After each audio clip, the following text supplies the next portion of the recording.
strength to let her go.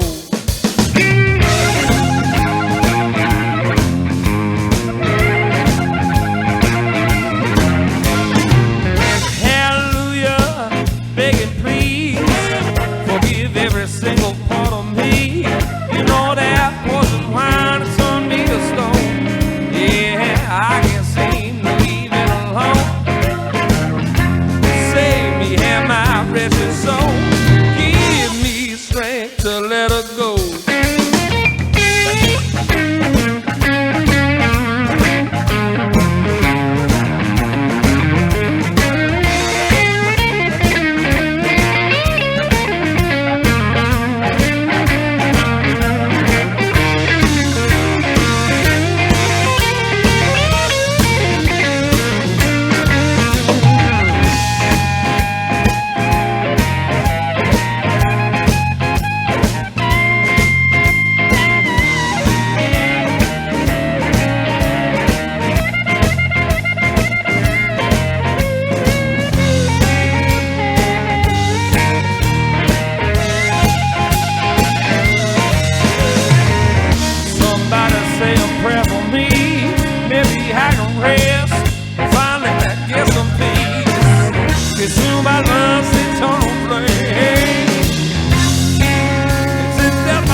Release me from this wicked spell. You know that poison wine turned me to stone.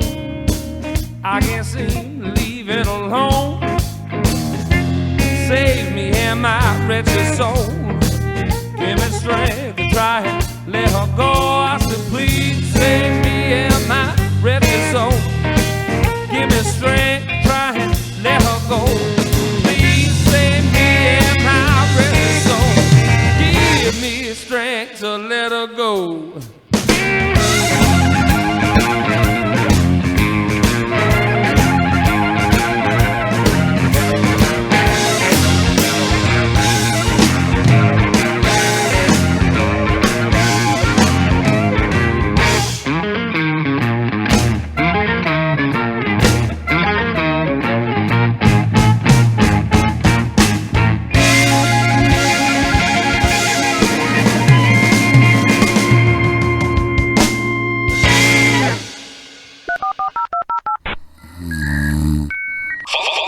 On Twitter @GMYDrunks. Follow Matt. Hey guys. Yeah. What? Shut up. @HagIssues. Follow Nathan. Sandwich is a problem. Sandwich is a mess. @Linnate Project. Follow Justin. You guys asked me to get a monkey. @The Hulkster. It's getting late, but what do you care? It's time for the only show that takes your lifestyle into account. Get up. Good morning, you drunks.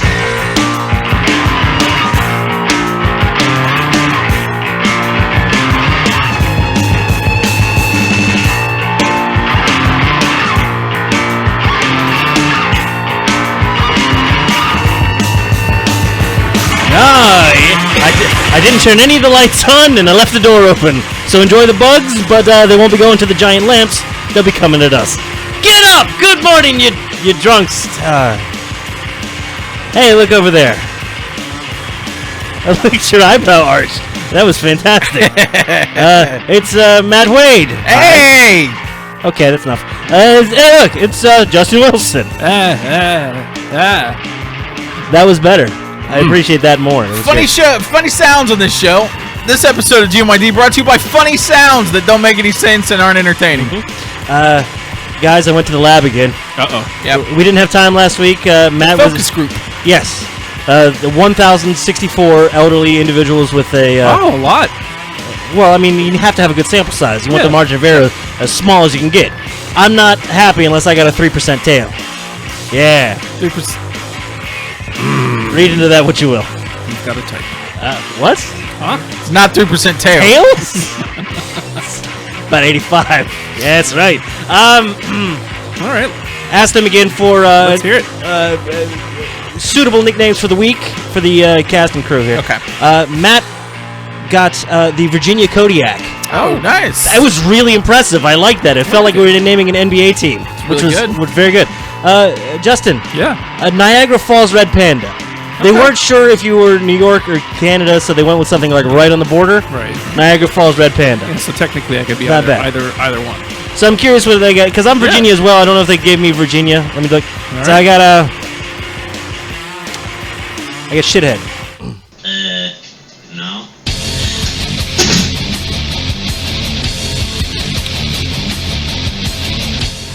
Not good with the old folks. Like, is it me? Is it because I'm robo-dialing them every week? So anyway, we on Saturday. Sorry, I'm gonna just move past your failure. Thank you. Ah! There we go. Oh, the music just got out good. That's what we need. I'm gonna close the door. A moth just landed on the back of my head. That was a mother. You know what that means. That's an improvement. You know what that means. I think it was Friday, right? Was it Friday? Friday night. That's right. Friday night. Friday night was Friday the big night night. was there was a failed game. Failed gaming. Somebody wanted to play Overwatch. It was like, hey, let's Took it watch easy? Overwatch, and I'll make lots of comments against you, and it'll be funny. It was neither. I was intense and trying to play the game, That's the problem. and Justin wasn't making any comments. Look, And I get it. He was afraid to, because at one point I threatened to murder some people. I threatened to find their children, kill their children, and leave them alive with the pain Yeah. of knowing that I murdered the that's children. real. I can tell you're upset. There's an Xbox controller like wedged in the wall over there. It's got which thrown is into the wall. Odd considering you were playing on PC. Well, You went and found it. Like, I want the big heavy one with the pointy corners that I can really wedge in there. Like it was one of the original Xbox controllers. It's fantastic. It's not coming out of that wood. yeah, but it still works, which is nice. Yeah, you can't beat those things. So we had a fan that just reached out and said that she loved what we were doing. Like, seriously, was a serious fan. And me and Justin had no idea how to handle that. We had no idea how to handle the fact that somebody might legitimately just be a fan of the show. So we concocted some story that she was a catfish, that she was just somebody from her past trying to hurt us, hurt the show, and was a catfish. Yeah, because nobody can legitimately like what we do. Do you guys like actually have people in your past that could potentially come back and harm you? Yeah, lots of. I know you do. I'm asking Justin. I have an entire past full. Matt, I know. I was there for most of them. So many. Great. So many. I'm sure I do. You do? I don't know. Yeah, people that hate you? Yeah, I'm sorry. Yeah. I don't know how. I don't know why, but I know it exists. I've seen it and I've been dumbfounded. Those are independent thoughts. Oh, it exists. Oh yeah, They hate him. a lot. Who hates Justin? Call in now. If you hate Justin, have a story about how one time you heard Justin on the radio and were so enraged that you decided to catfish him, please give us a call right now. Several years later. 757-525. Darn. Darn. Yeah, so it had to have been a legitimate fan. So we just grill her for 2 hours. Perfectly nice person. Yeah. Apparently just started a Facebook. The first thing she does is reach out and tell us that that she loves listening to the show, and we don't believe her. Not that we don't believe her, we just don't believe she's a real person. First of all, we're fairly confident that she's not a robot. Yeah. At this It's a point, really good robot. If it's a robot, a really good robot. Way better than those little Asimov monsters. Yeah, way better than your robot. Ooh. Oh, I think that's our call. Oh, let's answer that phone. Phone is ringing. Oh my God. Hold on. Where's the thing? Professional radio journalist. Professional radio. This one? Pro Okay, radio. well, it's not working. So, Blaine Stewart, is this you, good sir? It is. Hey! The button worked. It's sort of. I've also realized that 525 darn also spells 525 farm Oh, and 525 FAPO. so now we've got plenty. were a couple Well, FAPO FAPO. was the initial. That's why I'm here. Yes, that was like the initial one we wanted to go with. But darn is equally as good. That's right. Blaine, how are you doing? I'm splendid. I've already taken my sleeping pill, so I'm going to get really loopy in the next few minutes. It's going to be great. Well, that's the tagline for our show. Yeah, we are the sleeping pill. Oh, wow, man. Oh, wait. Wrong direction. Oh yeah, wrong way. What's up, Frank? Frank the Tank on the line. Anybody have questions for Blaine Stewart? Go ahead and hit us up on the YouTube or the Facebook Live, or maybe you can give us a call in. I think we can group chat it. But Blaine, we were just talking a little bit about we actually have a fan. I don't know how to put that. You just seem like the type that, I mean, at least maybe one time in your career, it's weird when people come up and say, "Man, I enjoy what you're doing." Like, how do you handle that? It's weird because usually, and it does happen from time to time, and I'm grateful because it means I guess I'm doing my job right and I get to get paid more, so that's cool. Yes. But I forget what I do for a living sometimes. So I'm at the store just like looking like a bum, buying like a case of beer, and all of a sudden somebody walks up and wants to hug me and say, "Oh my God, I love you." And I don't know if they're just touched or they're fans of the show, and it's really creepy. And usually it's about 50-50. Sometimes they have no idea who I am. They just want to hug. Oh, well, yeah, I mean, that means you're very huggable. Yeah, I'm plush. We never get that. No. Nobody ever wants to hug us. We did have one fan, but I see you at the store, I'm touching you. Oh, God. It's true. I'll let you know when he's going to be at the store so we can make this Yeah. happen. So we got a fan. We had a fan that reached out to us. We didn't know what to do, so we just automatically assumed that it was some sort of catfish from our past here to destroy us. May not be a fan anymore. So, well, let's talk about, like, you do the morning news, but watching you in the morning, it's entertaining. Like, it's not like the same. You can watch four or five different news channels here, and it's not like what I had to watch for a couple of years when I was maybe at a local But station. normally the news is boring. Nobody wants to watch this. You know, everybody's reporting the same news, but like it's truly I enjoy watching the morning program, and most of that's you bring this very different flair to it. Like, what is it about being in news? Like, why do you take that different approach? I guess is the question I'm trying to ask. I look at it this way. If I have to be up before the sun comes up, I might as well be laughing or smiling or not thinking about depressing crap, because Right. we all have to, do the depressing news and tell you it's going to storm and 30 people died overnight. But it's what happens in between all that makes the difference. And if I were waking up, I wouldn't want to be depressed back in the bed. I'd want somebody to actually wake me up. So I just decided a couple of years into doing this show to just try to be myself for one day. And my boss said, "Hey, don't stop doing that." And so that was like 7 years ago. And I mean, clearly it's working. I never watched the morning news ever. Like, one day I just randomly stopped on Channel 3, and I just sat there and watched, and I was laughing. I'm like, why am I laughing? This is great. This isn't terrible. Gets paid to do this. Well, you're also. I mean, this goes out to your Twitter as well. You're a very entertaining Twitter follow, very engaging. Yeah, I figure it's a miracle I haven't been fired yet, but I'm just gonna roll with it. Well, I think it's number one a smart play, because I think as far as like there's a change coming as far as like TV viewing and how it works, and I'm just speaking from personal experience. I may have been employed at another place. Well, a lot of the journalists don't get it, have no idea that if they go out and connect with their audiences in this way, and they use Twitter and they use Facebook Live and stuff like that, that they can build a bond with their audience that just can't be beat. But the thing I love about Twitter, even more so than anything else, is to me it's like a giant cocktail party. So you can mingle with a ton of people and have brief little chats, and you can be drunk in the corner and say funny things, and at the end of the night, it's all cool, and you do it again tomorrow. That's what I love about it. No. I mean, and that's how like this basically happened. Is I followed you. You followed back, which that's a big thing to me. Like, it sounds Justin's stupid. not used to it. Yeah, well, yeah, I'm not used to it. I get a lot of double middle fingers. But and then like just randomly we were tweeting back like Syphil and Ollie quotes. Like, there's been mornings where there's been mornings where we just do that, and it's like Matt said, it's brilliant on your part, because now I'm going to watch you in the morning, and I'm not.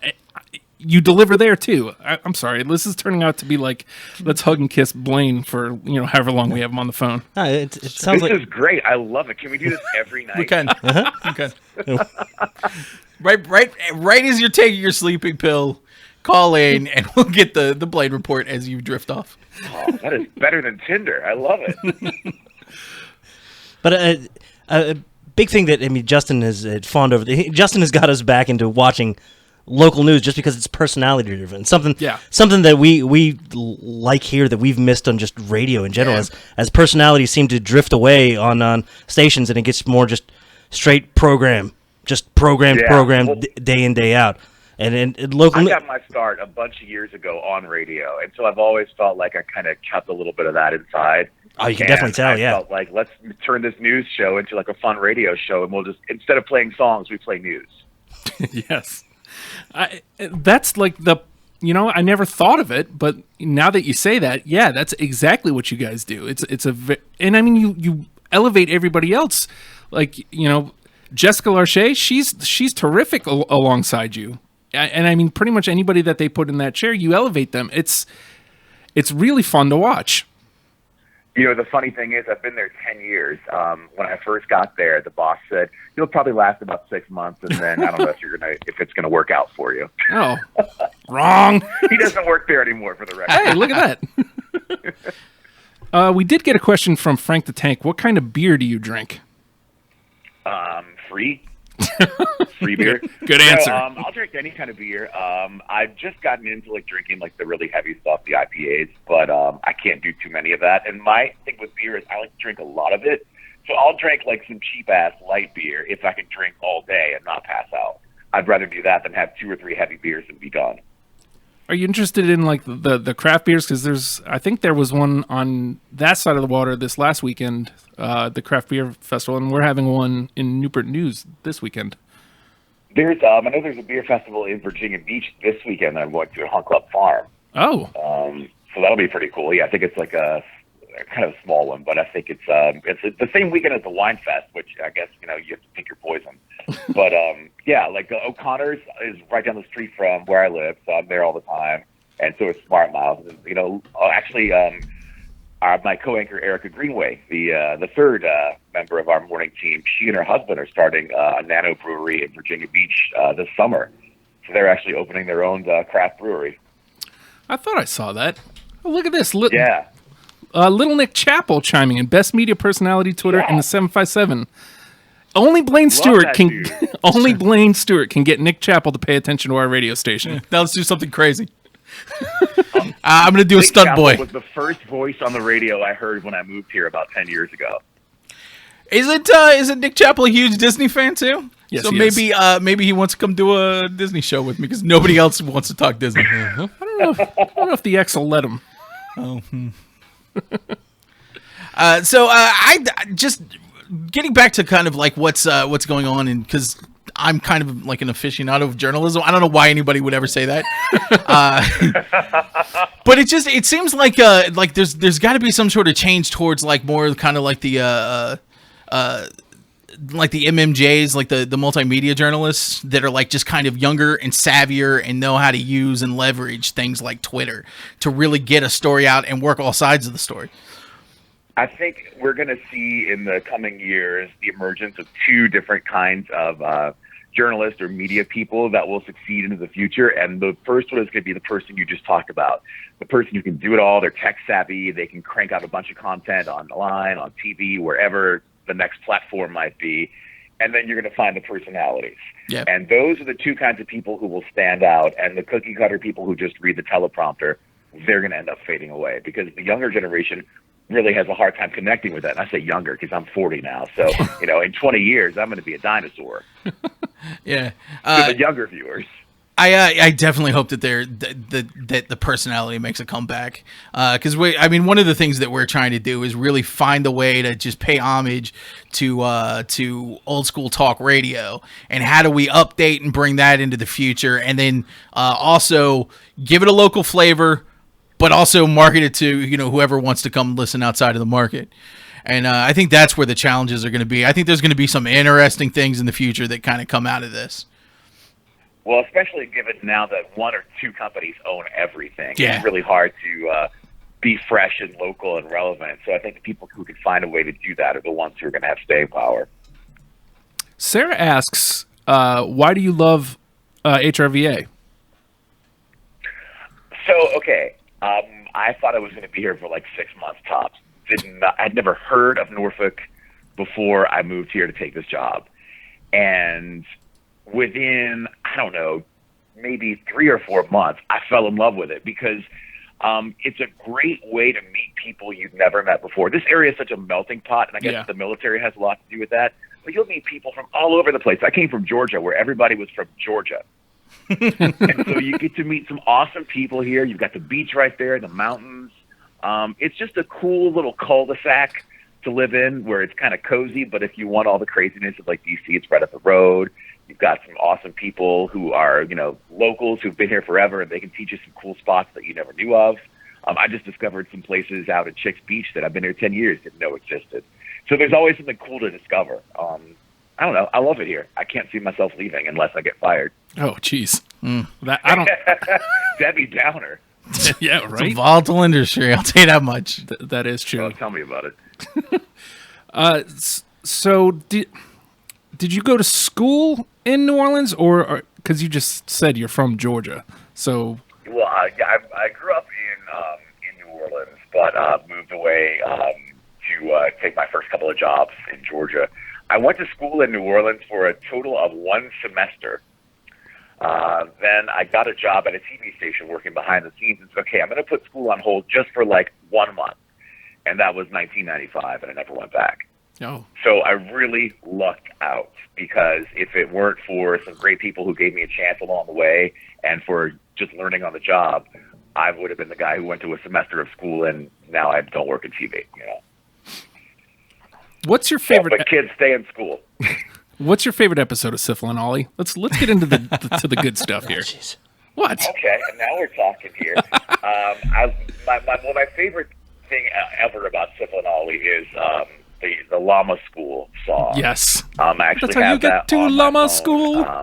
Yeah, exactly. I was in Los Angeles a couple of years ago. I made sure to take pictures of all of the streets they mentioned in the song. So that's probably overall my favorite thing about Syphil and Ollie. I've got season 3 on DVD, and I think I've burned it out within like a year of just watching it so much. I am dying for that to hit like a Yeah. Netflix or something. I can't believe it's I not can't streaming. believe it's not yet. I know. Like, Same with the Muppet Show. I think they're at, I think Liam and Matt are like basically at war with MTV, kind of like Mike Judge was with Beavis and Butthead. Yeah. Right. Oh, you want to do a couple questions coming in from the old Facebook? Everybody's going crazy because we got Blaine on. Okay, coming in from Charles Rasputin. Okay, so you're from Georgia / New York, New Orleans, and lives in Virginia. Do you consider yourself a Southern rapper or an East Coast rapper? Yeah, see, I think I'm probably more along the lines of the Dirty South, as the kids would say. Dirty South. Okay. Yeah. We actually went to go to high school dances back in the day with like Juvenile. He was just like a local club DJ, and he did one of our high school dances. So definitely Dirty South. Okay. That just makes me want to say, Yeah. "Ha!" Coming in, Whitest thing I've ever heard. oh, stay tuned. Yeah, stay tuned. It only gets whiter as the night goes on. Coming in from Sarah again. If you were a ride at a county fair, what would you be? I'd say Tilt-A-Whirl. Well, that was the first thing that came to mind was Tilt-A-Whirl. Now, is that because that we honestly think that's what you would be, or is it the only county fair ride that we can name? I think that's the only one. Well, actually, no. I'd say the Scrambler. Oh, Scrambler, the good old Scrambler. I'd never get on any of these and things. I don't know why, but I feel like my life is scrambled enough to where I can identify with that. I feel like I might be jostled about. a Tilt-A-Whirl with a couple of like bolts missing. So it's gonna fly off at any time. Aren't they all? Yes, Oh, yes, yeah. they all are. Food truck or ride? No. Stop. I'm sorry. I'm sorry. That's an invalid response. You're off the show now. Sorry. All right, so let's put together like a miniature festival. Okay. Blaine, you're completely in charge of this festival. You can pick. Geez. You can pick. What do you think? 5's a good number? 5, sure. Five musicians, bands, artists, any 5, alive or dead, and then put them in the order that you would have them go on. Whoa. Okay. Jeez, that's tough. Next, we're going to make you do math. An opening act. All right, I'd say for opening act, we'd get that guy who did the Chocolate Rain song. Okay. All right. You Tezonde. gotta wet the palate with something. Yeah. So we're opening with Tezonde. Because nobody's ever there for the He opener. randomly follows me on Twitter. I have no idea why. Well, now you have a reason to tweet him. I'm sure he needs a break. I have an in with him, so we can get him in as the opener. That's great. Which will probably just be Chocolate Rain like 4 or 5 times for like an hour and like however long he's got. It's, 30 Just chocolate, minutes. like Yeah. Chocolate Rain. No follow up there. Let's see. Who else is on the list? I would want to have, I would say the original Journey in there somewhere. Oh. Original lineup. Yeah, I mean, why not, right? I mean, go big or go home. Yeah. Let's see. Gegita, naturally. Yes. Whoa. A show favorite. Yeah. That's. I was listening to some old episodes earlier today, so I'm not kidding. But then I had that song stuck in my head all afternoon. You're welcome. That's It's what been we there for do. years. I hadn't thought of that song in probably about a decade. He hasn't one thought has. of that song. in- No, it's pretty much what the show is. Hey, what have you thought about in 20, 30 years? Or Let's talk about it. what reference can we make from late 70s television shows that kids won't get at all? Right. Let's see. I'd throw in Willie Nelson. Okay. I've heard he's actually really entertaining. Yeah, I would love to meet him before, one of us dies. Probably him because he's older. Yeah, before this year, next year. I would say this is a band that I've never gotten a chance to see, and I doubt they'll ever reunite. But if I could move the planets and the stars, I would put REM together for one more night just for a show. That would be the ultimate. Yeah. We did REM on Deprogrammed last year, like in June. And it was one of the okay, so the premise of Deprogrammed is we get a panel of people. In this case, it was 4 people. We envelope the catalog, and in this case, again, we did all of REM's catalog, which was a mistake. Good God. Yeah, it was a mistake. I tried to cram all of REM in a week, and then we each take 20 songs and we try to condense it down to 10, and it was impossible. How do you even do that? Yeah. I don't know. We figured out a way, but we should have condensed it down, but we didn't. So that's 4. You're your headliner now. Yeah. Let's see. Headliner.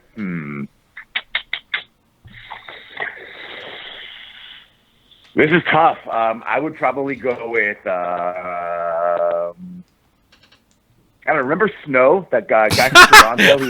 Yeah, let's do him. I love that your headliner is Snow. What's he going to do for an hour and a half? Informer. That one song, it's funny because I had no friends in junior high when his one song was popular. So I memorized every single word of that song. Whoa. And to this day, if it's ever on karaoke, I am busting out my Snow. Well, I mean, that's got to be impressive because he's not exactly a slow rapper.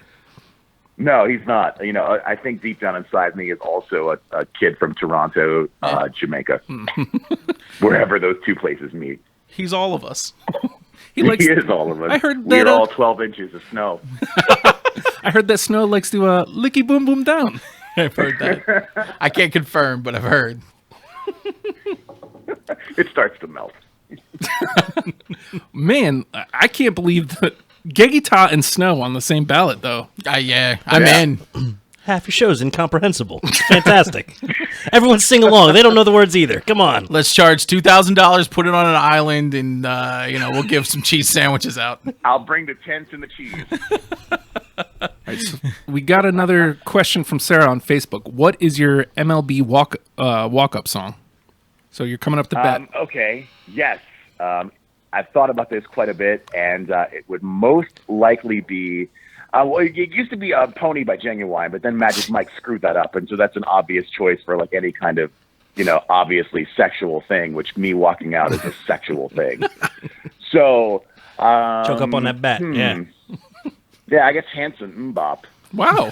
All right. Yeah, I feel like that's it's a solid fun. choice. It's catchy, Yeah. I'm delving into All right, so my wife is a it out huge there. Hanson fan.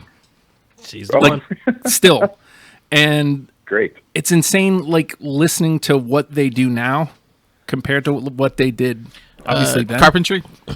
No, man. Like, They're still making music. Yeah. I thought they got jobs other really? places. And I'm not going to say it's good, but, like, I have respect for them because they went indie, and Moving company, 2 men and a drummer. there is one song that I like. So good for them. Okay. All right, go Hanson. Well, I mean, it's just not music for me. But I will go to bat for Hanson anytime anybody tries to run them under the bus. Because I will go to bat with a Hanson song, so it's perfect. see? Just let the bus hit them. They want it. We want it. That bus driver's very angry. Don't get in his way. I'm surprised you don't have any bald questions, Nate. You know, That's true. I put the graphic like right under me, and it's like I'm being outbalded. It's It looks like Outbalded. it looks like okay. So like the top one is of you, the bottom one is of Blaine. It looks like an app. Like it's like what would Nathan look like if he was attractive, and then it just morphed into Blaine. it's like not even a before and after. It's a well before, and someone else. It's That's great. a new reality show, Outbalded. I like it. Gotta get for that for the station. Tonight, Kurt Williams in an all-new Outbalded. It's not fair. It's a promo picture. Damn it! Hey, look, Air brushing Find my is a promo beautiful picture. thing. you don't want to be in focus. I don't either. That's right. Sorry. I'm smearing touch stuff on the camera. It's gonna be great. We'll touch you up. So, what time normally do you have to actually be at the studio to do the show? So I'm supposed to be there at 3:30. Oh, that's today. That's still today. Yeah. Usually it turns into like 4 o'clock because I'm always late because who the hell can get to work on time at 3:30? And Nobody. the answer is everyone else but me. You gotta own that The though. answer. Kick the doors Yeah, open. It's like in. Blaine's here. I'm here now. Point the cameras. Fun again. And then I put on pants. So it's good. You mentioned karaoke earlier. If you're going out to karaoke and you can only take one member of the TKR news team with you Ooh. on the morning show, who are you taking with? Oh man, they are all horrible. Yes. It's really bad. I guess I would. Okay, I'm gonna go Mackenzie Walter, feature reporter. Oh. Because she's also horrible, but at least she tries. The rest of them just give up. I've seen Erica give up because I think you guys did something similar. We do a News 3 karaoke segment every once in a while because that's what you want on the news, right? Yes, Yes. it is. Yeah. So Miles just says words. He doesn't sing because he's that guy. Spoken word. I like Kristen, who sings nonstop during every commercial break, suddenly gets shy when the camera is on. And then Jessica, just a poor thing, she doesn't really have any rhythm. If you were gonna face off like that one movie that everybody always likes to quote because it's really good and it has reporters in it and it's Anchorman. If you were gonna face off against any other news team, which news team would you take? Because you know you can take them. Oh, that's good. Listen, I'm gonna have to go with the guys over at the Big Number 10. I mean, go big or go home, right? That's right. And I went home. I think Don Roberts, he's going down. Yeah. Big head. Can Bald I versus now bald. now that I'm well away from that position? Can I tell my Don Roberts story? Oh, boy. No, the Don Roberts Please story. do. The Don Roberts story. Blaine's in. Now Blaine's- look. Okay. Well, first of all, I could tell the tame one definitely. So my first day there allegedly, like my first week, he was coming out of the newsroom, and he, nicest guy, says hi to me, and I was like, oh, hey, TV's Don Roberts, how you doing? And he really liked that and went on. But 20 years ago, I was working in a software, etc. What? Here comes the dirt. Now who's catfishing? He came You got a in- job there just to take down Don Roberts? What's wrong with you? Look, this is all allegedly. Okay. I allegedly worked there. All of this is allegedly. No, you have W-2s. I don't No. think any of this could come back and haunt me. I don't know. I got to read a contract. Allegedly, I was working at a software etc. over at in Newport News at Patrick Henry Mall. Allegedly. Oddly specific. All right. All of Sources these say. all of these names have been changed to protect the innocent. He came in with his son. Actually, a Babbage's. He came in with his son so drunk. Oh Jesus! Allegedly. You're making me like him more. Allegedly, and was there to buy his son whatever he wanted. It was fantastic. I was hooking him up with all kinds of games, and I didn't want to be like that guy, like the 20-year-old who's like, oh look, it's TV's Don Roberts. I'm a big fan of TV. But in my head, I'm like, oh my God, it's TV's Don Roberts. I'm a huge fan of TV. That's my Don Roberts story, allegedly. It's a good Don Roberts story, yeah. I don't know if he would like it.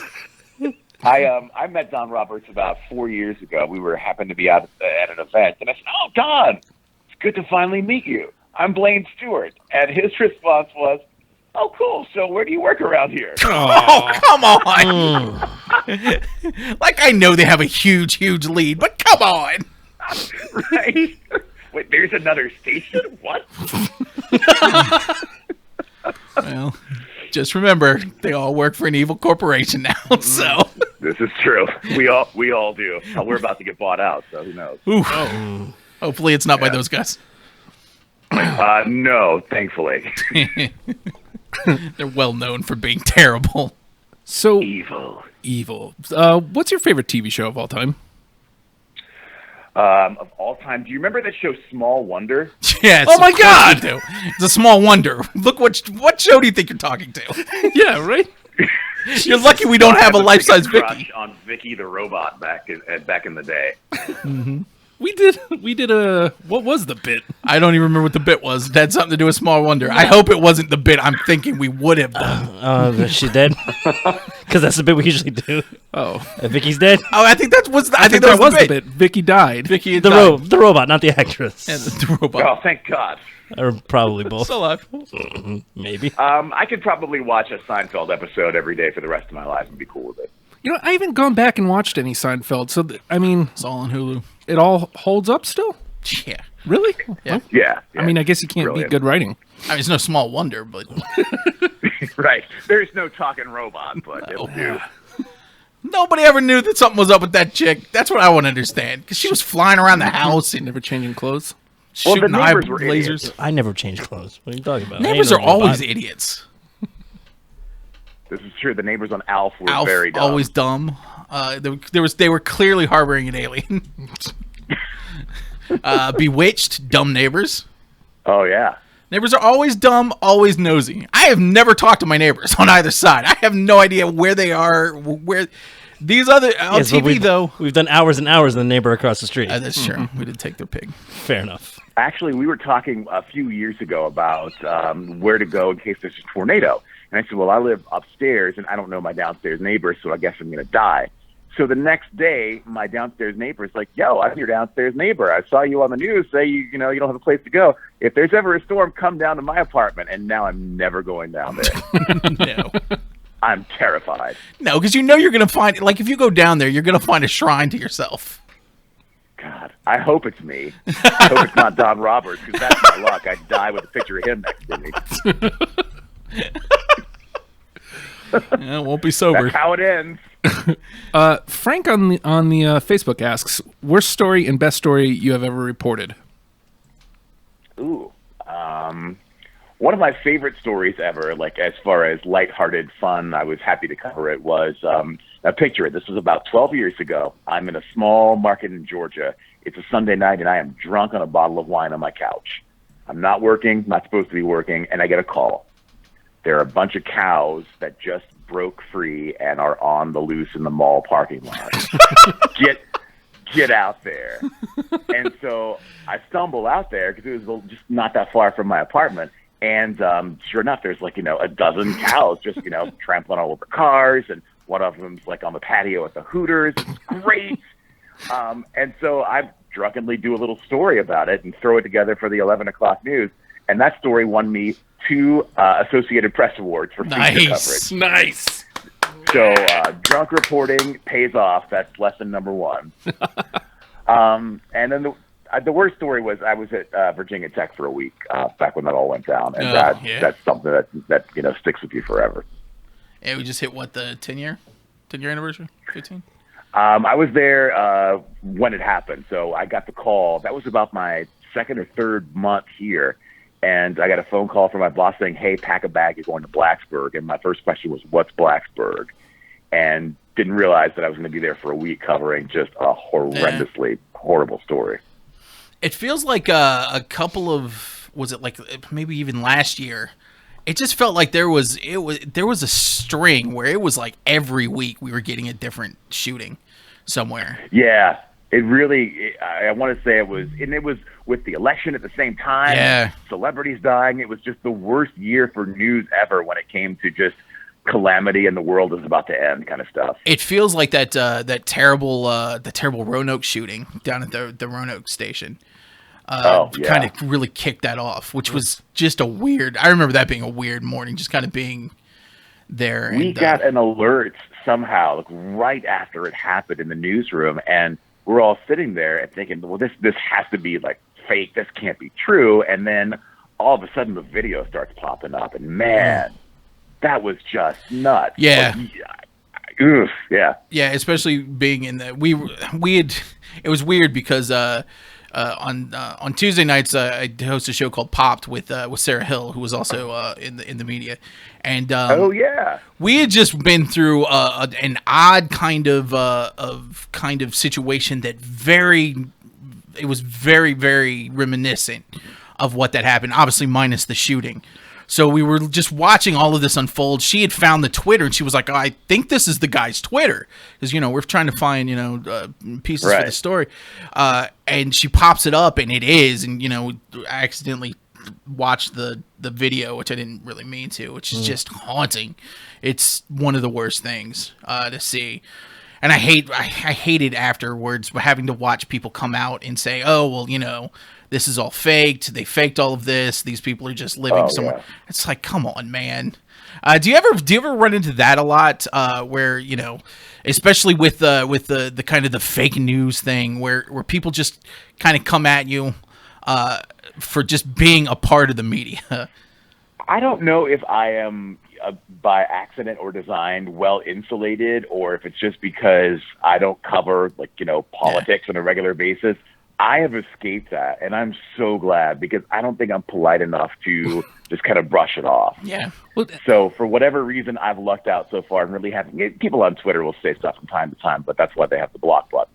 But, as far as people really coming at you, because viewer emails are just horrendous, as you probably know from seeing some popping up. Some of the They're best the worst. But I really haven't seen that much. You don't see it a lot with local news. I think people kind of realize we're just, some people here in Norfolk or Portsmouth, getting whatever the network sends us. Yeah. I mean, talk about crazy. Let me tell you some of those stories, which I can't. It's just amazing what people put on Facebook sometimes. It just really and think nothing of it too. Yeah, just no problem here. Let's just put some random hate and racism, and just levy it at real people. I think they also don't realize that there's real people behind the reporters sometimes. My favorite story about that is probably, 8 or 9 years ago. I was filling in doing the weather, and I blew the forecast. And I don't know anything about weather, but everybody was out sick, so they said, "Can you point?" Yeah, cool. So I'm doing the weather that day, and I blew the forecast. So the next day, some guy, rightfully so, writes in and says, "Hey, that dude blew the forecast." But then he went on to insult me and he's got a stupid bald head, and just went on and on. So he wrote in from his work email address. Oh. Which is problem number one. Problem number two, it was a City of Norfolk work email address. Oh. So all I do is look this guy up, find out what he does, look at his supervisor's name. So I responded pretty tongue-in-cheek. Yeah, blew the forecast, blah, blah, blah. By the way, tell your boss, Mr. So-and-so, I said hi. I've never heard of this guy before, but I figured, He wrote the nicest email back, and to this day, he is a Facebook friend of mine who likes everything I do. Wow. That's what people don't understand. They think that it's all anonymity, but, you're really not that far away from your profile and being able to find out Yep. who these people are. Well, we actually we have a story that can somewhat relate. Just a few weeks ago, we used to be on Twitch. And so we would simulcast to YouTube, Facebook, Twitch, and all these other places. But we would have people coming in from the Twitch and just launching in. For us specifically, we were the fats. You guys are fat. Ha ha ha ha. Oh, hey, look at the bunch of fats. Look at the fat people. And then, but like anytime we had a person of color hosting a show, it was always N-bomb, N-bomb, N-bomb. And anytime there was and anytime there was a woman in studio, it was shut the feminazi up. And just finally, one day I was just like, hey, here's this guy's number. Let's call him back. And so we just called him back on air. And, we ended up getting booted from Twitch because his number went out over the air maybe. But I don't know how that happened. Oops. Allegedly. It's insane to think that in 2017, this stuff still happens. It's really gross, if you ask me. I think it's not only gross, but it's sad to think that the people who are doing that are so clueless to think that there's not a trail that leads, you're not anonymous anymore. And I think that cloak of anonymity allows people to say the really horrible things that are on their minds, that we all smile and pretend that we're nice people. But how dumb can you be to realize that it's going to come back to get you? Yeah, and it sucks though because we have so much there's so much power in what's going on with social media, and it does get you closer to even celebrities like yourself, where you can actually interact. Like and 20 years ago that wouldn't have been possible, really. Maybe you'd go and see you at an air show and get an autograph. But you'd never be able to talk, back and forth and, even develop some sort of relationship. So it's a lot of power, and it just sucks that people want to use that for something negative like that doesn't get anybody anywhere, and they're not getting anywhere with it. They're getting a cheap thrill. They're getting the phone number put on air. And it all ends up, as soon as they're confronted, though, they immediately back down, or, it was just a joke. I didn't really mean that. It's like, cool, man. How about a little thought before you do it? Now that there's repercussions, could you maybe think about that before doing that?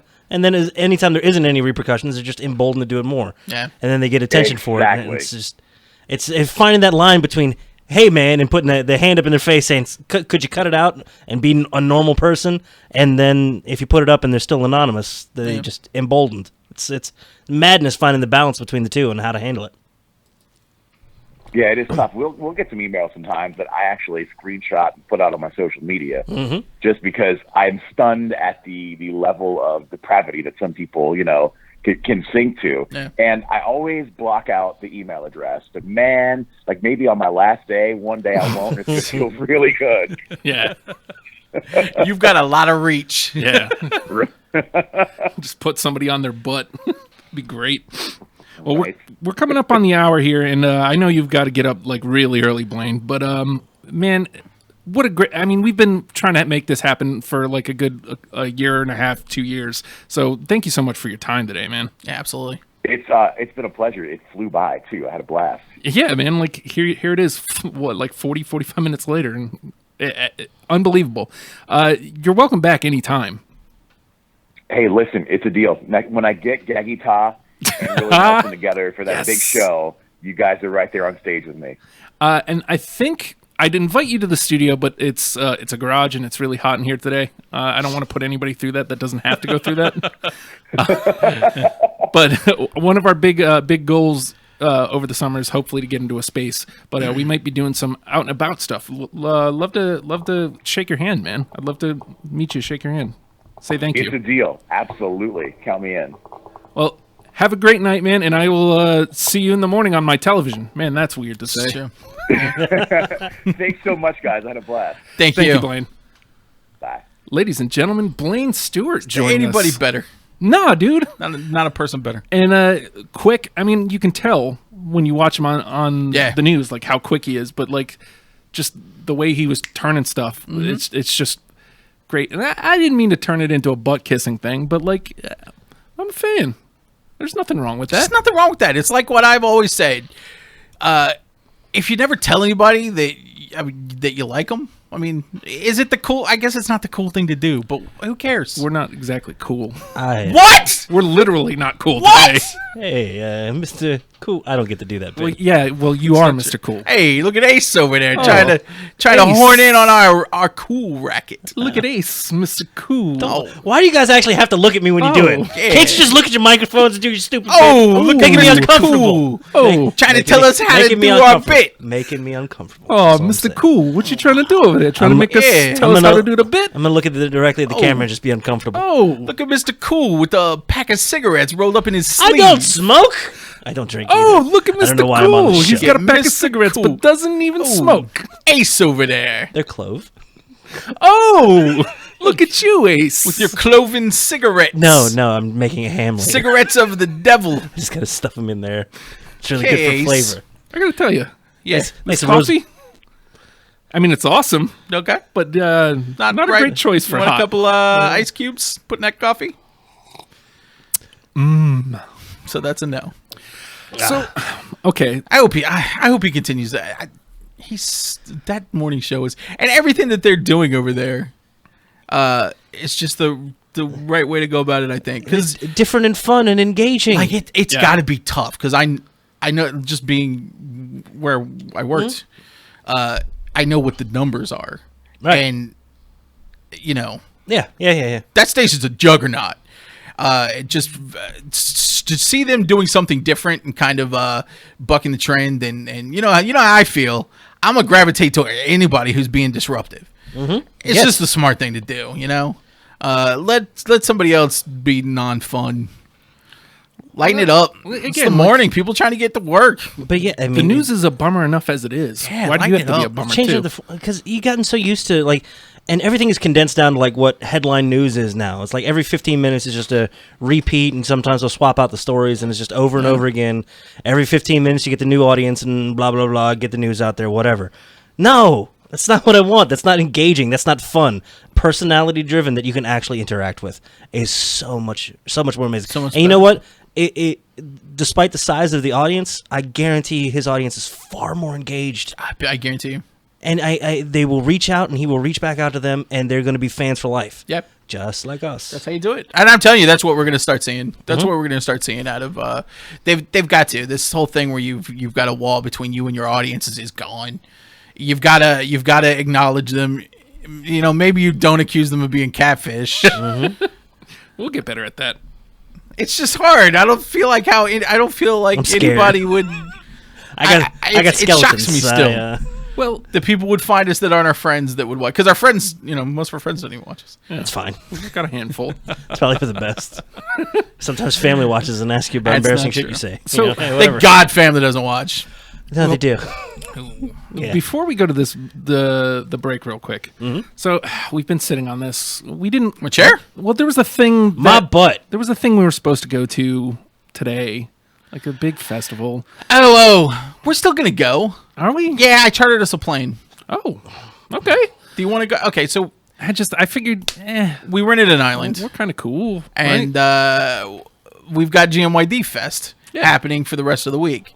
It actually started yesterday, and it's been going on. We've got a couple of live feeds. You got the live feeds ready from the satellites? We have satellites. Oh, son of a! I'll work on it. On the break, Is that in figure out the how to OB? get the. It's in a folder. Go to the desktop. Desktop. Click on not porn. Yeah. Okay. Make sure you click on the not porn. I porn. clicked on porn, guys. And What then do I do in the now? not porn, click In porn, where do I go? Still not porn. Not in porn. I'm into not into porn. satellite porn now. This is Oh, weird. God, no. Jeez, we'll figure this out. He doesn't know how to this click. out. He Doesn't- doesn't know how to click. Are you right clicking? You're probably right clicking. So GMYD Fest is going on. If you want to go down and be a part of it, it's $2,000. You'll fly you down. Nothing. Luxury accommodation. So we'll check in with the live feeds when we get back and see how things are going, and we'll be down for the last half of the week, because we want to build up. It's not We great have the show acts to right do now today, too. So we have the show to do. We don't want to jip anybody from the show, so we were gonna Really? we chartered a jet. And we'll jet down to the end of the to be there for the end, for the conclusion of GMYD Fest. So we'll check in when we get back from the break. Yep. And in the meantime, we've got Feral Conservatives right here with Logan's song, and we'll be right back. It's Good Morning, You Drunks, only on our station, Radio Free Radio, RadioFradio.com. And watch Blaine tomorrow morning.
what's another hour to you?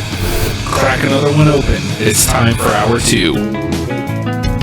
Man, strong first hour. If you missed the first hour, definitely go back and catch it on the replay as it comes by through your town. I don't know how that works. You don't know how it works. I don't know how that works. It'll be on Patreon before the end of the night. And, Absolutely. It'll be on YouTube by the end of the night. We're joined by Blaine Stewart from over on TKR, Justin.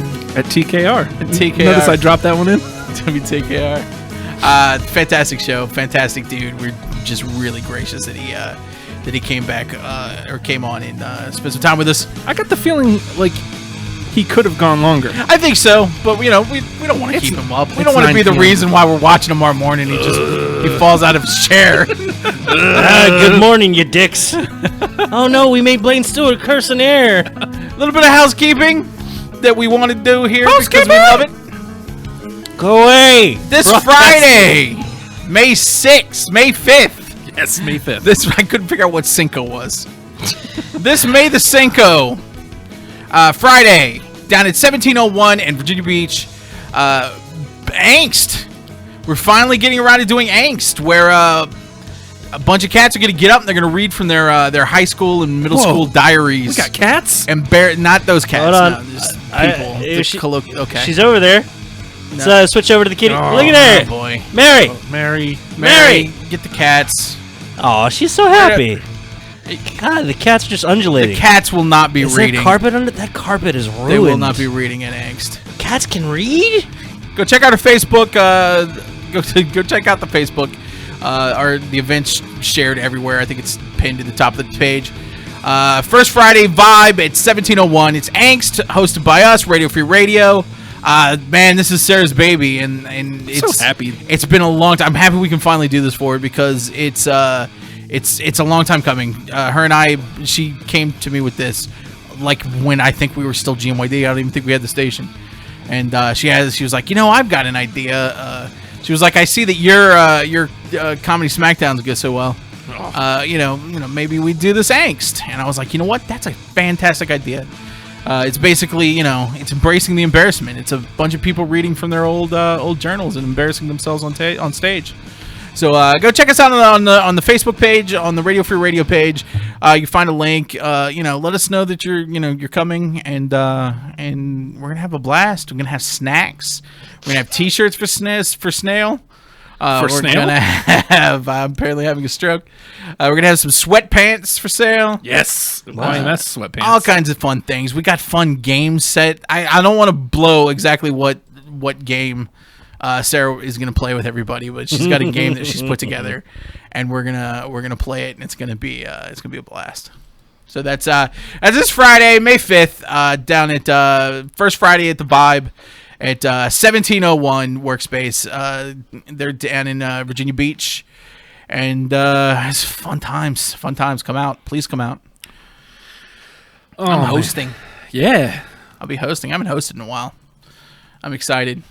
Got my note. I have note cards. What? Yeah, just a case, little talking points. Just little talking points to put them in the right direction. I'm excited because I didn't realize we'd sold so many of our shirts. There's really not that many left. What a lovely problem to have. Right? Did we sell them or just people stealing them? No, man, we sold them. I ain't fitting. Because I know I took like 7 or 8. Oh, well, never Just mind. wiping on the car. I have that new T-shirt cannon, Justin. What am I supposed to do? Stop firing at the animals across the streets. I ran out of my own T-shirts. All right. You fired at the pig. You shouldn't have done that. Yeah, well, that's all me. So, guys, it's GMYDFest is happening. It is. They're all down there partying. $2,000. You can go down to the private island and party with our guests. I can't even tell you who we've got down there. The lineup. You just got to go down there and see for yourself at GMYDFest. Some of the best musical acts. I don't even want to hint. Maybe it's U2. Maybe. It could be YOUTOO. Oh, yeah. all kinds of great bands. Might be REM. Kissed. Might be Kissed is ARE. playing. Sorry. So that's gonna be fun. So you Yeah. can get Smashing Pumpkin. Mm-hmm. Those guys will be there. It's gonna be fun. So head down to go to radiofradio.com/GMYDFest/tickets/get your tickets /here are your tickets /buy your tickets. How is slash? /get your tickets. I haven't seen him lately. Is he all right? .org. He's .org? Who slash? Mm-hmm. He's fine. Now we're talking to ourselves. I hate that, guys. It happens. Fun times. So, how's the feed going? Did you get the satellite feed up? I think I've just about got it fixed. It's really weird because there's like math involved and stuff. Well, you got to bounce it off of a couple of different satellites. You got to triangulate. You got to get your math right.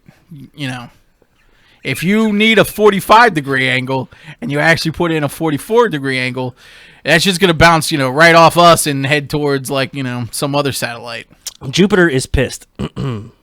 Always. I think it's in retrograde. Oh, no, it's just one of the lesser, even though it was Radiohead, I don't think it was one of the stronger songs that freaked out in small. Camera's up. Look at that. Holy crap. I think they have flares or giant chalk guns. They having fun? Man, I don't know what fun looks like. Who are you talking to? Looks like they're having fun. Oh, yeah. GMYDFest is a blast. They're going nuts. Look at them. All that color. It's weird. What's happening? Are they emitting that color? Are they in a tight loop or what? Who are they listening to? No, man. What band is that? They're just rocking. Just rocking out. That's live. That's a live image, people. This is hard. Look, now here's the thing. Where they're at, where the GMYDFest is happening, and like I said, go to the Radio F Radio page /tickets /get your tickets /buy your tickets here /here's your tickets /get ready to get your tickets /tickets are bought right now /here ticket. If you get your tickets, we'll tell you where the location is, but where they're at, it's clearly across the world. Because it's daylight and it's dark here. Yeah. So they're a couple hours behind. That's a hint if you're trying to triangulate where this big party's happening. Yeah, but just pay the $2,000. Hey, look! I found a new camera feed there. Oh, wow! She's enjoying her. Wow, she's enjoying herself. Switching to the next feed. Oh yeah! Look at him rocking out. Does she have a pacifier in? Of course. Yeah, dude. That's what you do at the fest. Yeah, she's rolling. She's rolling with Molly.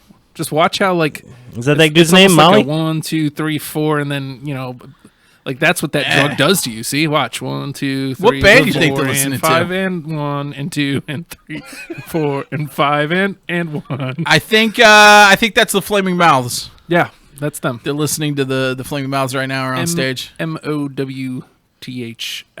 Yep, that's right. I think coming up at the top of the hour, RAM is going on stage. RAM. Yeah. No, RAM. REM. RIM. RIM.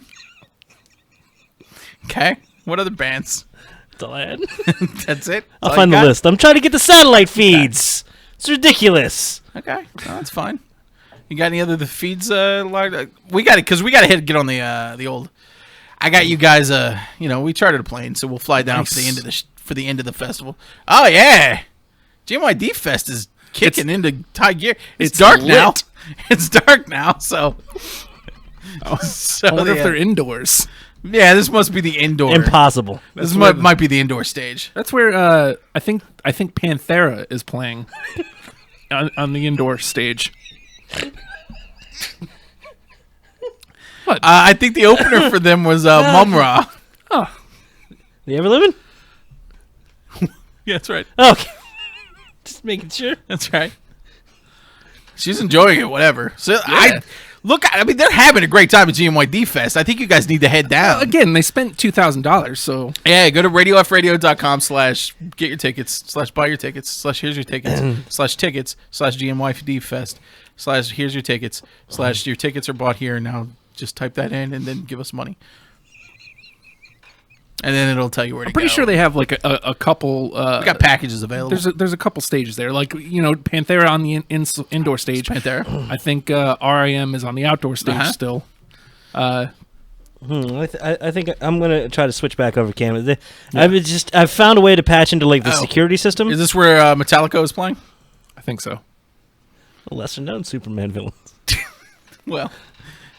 That's a hard choice, though. Metallica and Panthera playing at the same time. How do you choose? It's true. Especially when Metallica is some of the hardest rocking kittens you'll ever find. It's true. It's a trio of cats. Yeah. Got the other. Working on it. Just you know. Oh, like to see how this is jeez. going. They really rocking out to Metallica? Yeah, we're going to the Metallica stage now. This chick is really enjoying Panthera. Oh, there's okay. Oh. I mean, oh wow. We saw that many people? We may have oversold the tickets slightly. Oh man, this is the entrance. they can't even get in to see Metallica. They can't get in, they can't get out. I didn't realize that Metallica was that big of a band. I guess. Oh, that's bad. Yeah, I guess we learned. Get that off there. Go to one of the other feeds.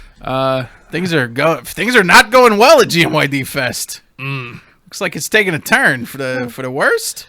It looks Gun and stinks. Rose? I don't see any clothes. It's bothering me. What is this, Whitetail? Head on over to the Gun and Rose stage. Oh, yeah. It's the Gun and Rose. go as fast as I can. It's okay. We know it's hard work patching into those satellites, Nathan. It's whoa. Oh, what's happening? What are they doing? What are they doing to the cameras? Yeah, well, get off those cameras. Did they not like the cheese sandwiches that we sent them? We sent the cheese sandwiches. We sent lots of cheese sandwiches. We told them meals would be provided. Yeah. I'm sure there's enough cheese sandwiches. Nathan, did you send the cheese sandwiches? Yeah, because that was on you. I gave you all the cheese and the bread. All you had to do was make them and Just send make them. some sandwiches and send them. Put them in I those made boxes. delicious grilled cheese and then No. How many grilled cheeses did you make? Did you send enough for them? 2 really thick ones. Did you just eat all the cheese? Dude, come on, man. These guys are over here trying to see some Pearl Jams, and now they can't even. They can't even get in to see Pearl Jams. Because they can't even. Just want some sandwich. That's PERL. Switch to another feed. maybe not yet. Working on it. Okay. Well, they're messing with the camera. It did seem to be revolting against us. I will absolutely patch it in as soon as I can. I think Gun and Rose is just about done. Yeah, see? Gun and Rose just wrapping up their set. Which is weird because they never get on time. Yeah. Well, I mean, it is 45 minutes later than they were supposed to. It is true. They only played for 3 minutes, so... Yeah, who's running this? Oh, it's us, isn't it? Maybe we should have been down there. I thought we'd big time them. We fly in on our jet for the last day. We come out on stage and everybody's look at all the entertainment that we gave you. Yeah. And then they go nuts. They just go nuts. Oh, GMYD. GMYD. Yeah. GMYD. They're chanting for us. But now they're screwing up our cameras. Head on over to the Handsome stage. I hate that they have better cameras out in the field than we do in the studio. What? Got it? No. Okay. Something bit me. That's cool. You're on camera, so they won't see you spaz out. So, it landed on me and it bit me. I hear you. Nope, there it goes. There you go, freaking out. We got no feed coming up? Just about. It's. We gotta wait for the satellites to realign. Yeah. Again, maybe we shouldn't have gone so remote with the island here. Yeah, maybe not. So they're done with Eden of Garden, the one song that they played, and they're getting off the stage. The next one we're heading over to the Handsome stage. We probably should have thought and put more than one band on each stage instead of 30 different stages. 30 different stages, a band on each stage. That was probably not the best. And then we just have them destroy the stage, I guess, when they're done. I don't know if that was exactly the best. No. What are they doing? Oh, no. Oh, man. What's happening? We got the police. I didn't even know there was a police force on the island. It's not. It's costumes. Oh, who's that guy? Oh, it's cosplay. It's cosplay. Yeah, okay. It's actually a band called The Police. Oh, The Police. I don't know. Okay. So it's performance not to be art, confused with the Polizei. Polizia. Thank you. They're an Italian cover band. It's great. Don't you do that hand thing I know you're doing. Oh, man. Can we get this down? What stage is this? It's the Handsome stage. Oh, the Handsome stage. Mm-hmm. It's a good-looking stage. Who's playing on there? Handsome? Handsome. With their new hit. That's the name. Bip. Yep. Don't call me that. Oh, no. Oh, that guy's just kicking the crap out of that guy's shield. Well, I mean, to be fair, that is... We cancel the flights. That is We can't deal with this. the Kicking Murphy's stage. So Oh, well, he's... we kind of like What's the encourage cop's that. name? Murphy. Oh, he's got it right. Officer. Yeah, God, we just kind of go to the next one. Okay, I'm trying. It's a little hard with the just lack of balance and ability. Doing what I can, man. Come on. the Kicking Murphy's stage with their Headed Up to Portland song. It's Drop Cat Murphy. Yeah. Yeah. Yep. They changed their name. Just like I'm watching our live viewers drop. Well, they were here for Blaine and So, oh no! It's erupted in a food fight at a camp, co-ed camp full of sexy sexy teens. teens. What is happening here? What's going on? Camp, I want to blow you. That's the Geggy Ta stage. All they want to do. Yeah, we actually got guitar. Fantastic. Oh man, remember last hour we had Blaine Stewart and people are actually watching, enjoying the show. Our catfish is completely not watching anymore. She's just had enough. She in there? No. Oh yeah, is she at the Geggy Ta stage? I don't know. Hold on. Let me see if I can. Man, I feel bad. Like all you have to do is say that you're a fan of the show, and we just like it's really not worth it. No, we'll get better at it, I guess. Because I mean, initially you were like, "Thanks," but then it just we're paranoid, which happens to be the Geggy Ta song. We said thanks, and then we were like, you know what? "You ain't real." But she's catfish. Nobody likes us. I mean, you know, I think it was when she said she had watched Issues. I was like, oh, this is not real. This is such a catfish. all I want to do is to thank you, even though I don't know who you are. I don't know if If we you're just did have actually talking to her. If we did have a catfish, though, it's going to be after Nathan. Really? Yeah, I just feel like you're the one that girls respond to. Am I the Pip? Mm-hmm. How the hell did that happen? Pip pip cheerio. No, far enough. Hold on. Let me see if I can find a gif of them too. By the way, I watched that movie this weekend. It's great. Are you like an egg? I had Thinking about swimming pools? I had a Brendan Fraser watch party All we're saying on Saturday. All we're saying is we want to be heard. We watched Airheads, followed by Blast from the Past. Jeez. Okay. All right, and that was it. You're done. And then Journey to the Center of the Earth. Mm-hmm. Not a very popular stage there, right there. That's the North Carolina, South Carolina line. Not as famous. No. Stupid. Thank you. You know my favorite. You know my favorite song that they do. What's that? South of the Border. It's a good one. It's a good one. It's really just da da da da da da da da da. But I mean, you know, whatever works. Well, a lot of offensiveness Yeah, just by existing. it's true. I never heard sausage song. Get out of my coffee. How many miles do you drive trying to make that pun work? I never sausage a place. I never sausage a place. Who would sausage place? It seems rude. I never Invite you in? sausage a place. Like your brain knows what they're trying to do, but you know it's come on. Oh, great. There's Nathan back there getting. I don't know what I'm doing. Yeah. Say it. God, everybody loves Nathan. Everybody loves Nathan. That's not Everybody true. loves Nathan. Not true. Put the cookie down.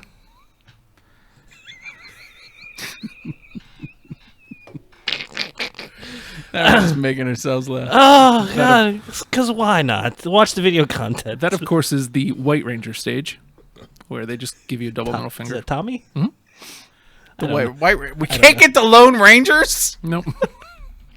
Sandler cost too much. I feel like Steve Buscemi cost too much.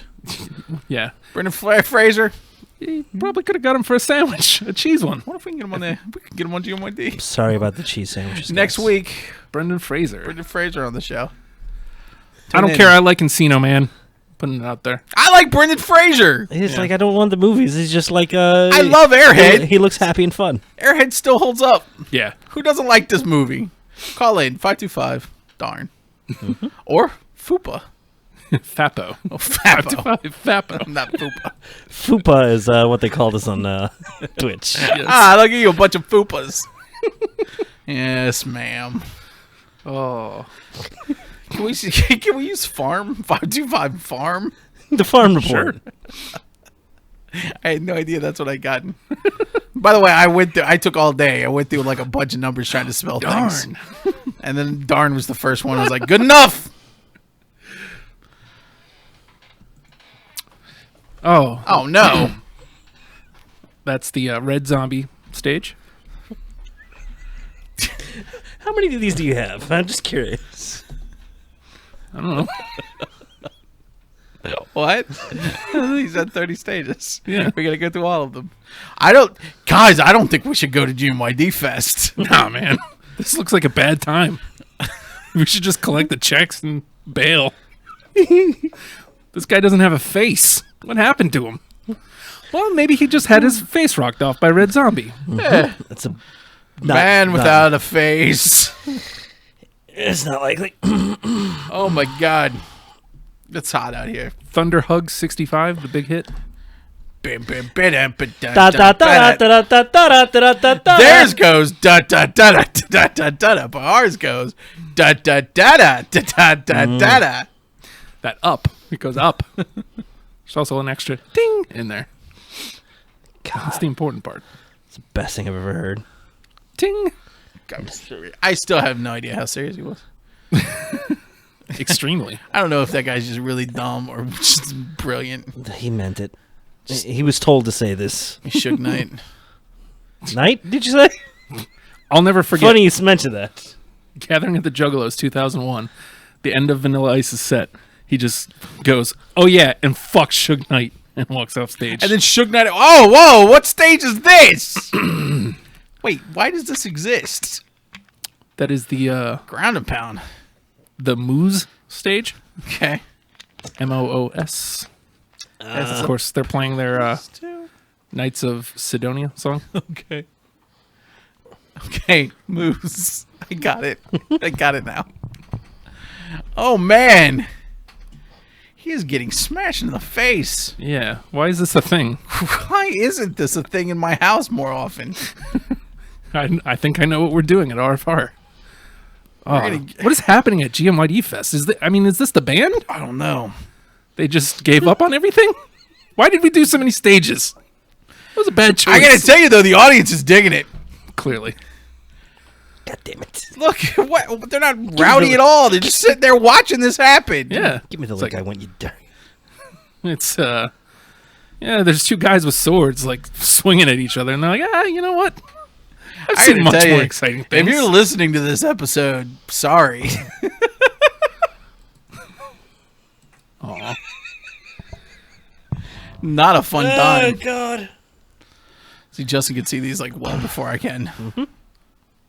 I can wait for them to show up when people are watching them. I gotta find the damn things. She's still ground and pounding? Use your sword. They've got swords. Important to point out, that's not the band.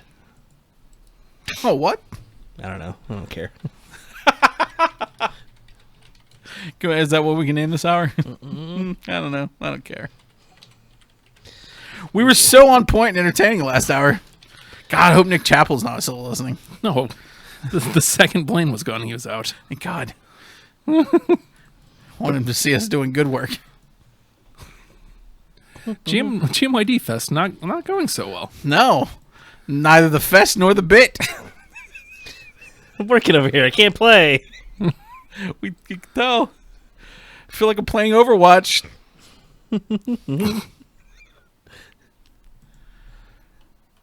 It's just dead air. Yeah. Oh, no. Oh, God. Oh, that girl's... Guy? Girl? No, she's just not happy with Moose. She's still watching Moose. Yeah. Let's not pull up O.J. Simpson. I thought she was on the... are you sure that's not the Ugly Kid Mo stage? Well, they're right next to each other. So It's confusing. They can even watch both bands. yeah. Both bands, See. like when we say they're right next to watch. each other, there's two stages constructed literally next to each Right, other. right. And they've got to compete See, watch. against each other. You see her go look to the right, See what- look to the left. yep, she's see, watching she's them. trying to watch There's- both. There's Again. Moose. Maybe this was Now there's Ugly Kid Mo. that was probably poor planning on our part. Mm-hmm. You know what? I'll take the blame for that one. Sorry about that. Yep. I can't wait to see the next stage. I don't have any. Is that it? Trying. We're done. Where's the big bringing home? I don't know. We have a big bringing home that really ties this bit together. Sure. Here we go. Everclear. I'm working on it. Well, we still didn't see any of the other bands. There were some other bands. There was the Tallahassee Sound Machine. Right. God damn, they'd be great. We also had Mississippi. They were there. Yeah. We also had Death Leopard. Death DEA Leopard. Yeah. DEAF. LEOPARD. Well, also Death Leopard is there, which is very Right, confusing. yeah. DEATH Leopard. They fight too much. They're playing right next to each other. Yep. Well, I mean, 30 stages. You're going to run out of room. Oh, on a remote island well, like that. you know the big git. Huh? Bounce. Yeah. Oh, Jesus Christ. Fantastic. One I of the wanna best. play. Can't play right now. Just get the big thing home. Get that ready to Is that go. the one and we then, want? then we'll play That a one- little that bit. one? We'll go back and forth and we'll name all the bands. Okay, hold on. Poor Nathan. Whatever, man. Working so hard getting into the... I mean, again, the satellite feed is... It's not an easy thing to do. Have you ever sunk up a satellite? Neither has anyone, because that's not a I word. sunk a satellite. It's a lot like driving a rear-wheel drive car. It's This is almost as good as you'd think it's easy. It's and it is for a normal person. Wow, she's mad. Yeah. Sorry, lady. Wish I could get to my Dropbox. All right, so next is the I'm not gonna give you what you want. Huh? Bit's never gonna end. I got it coming. Damn it! Just watch people come There on. it is. Oh no. What band is that?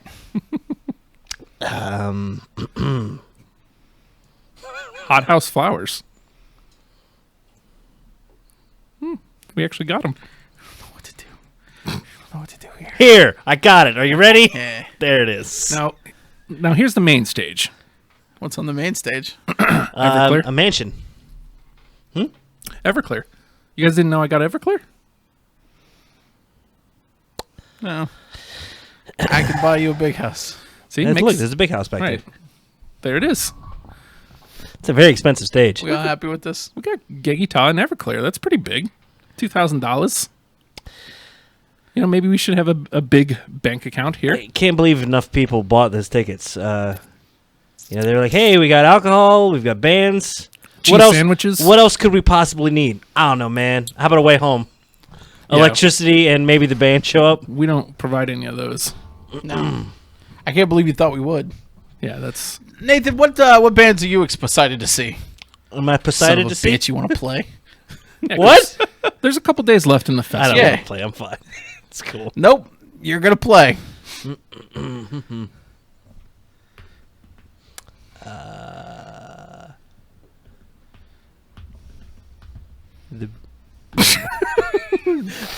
Like I got stupid answers, but I can't have confidence in saying them. Usually, if I say Same. something stupid, Just do it. the BHs Okay. and Fed Zeppelin.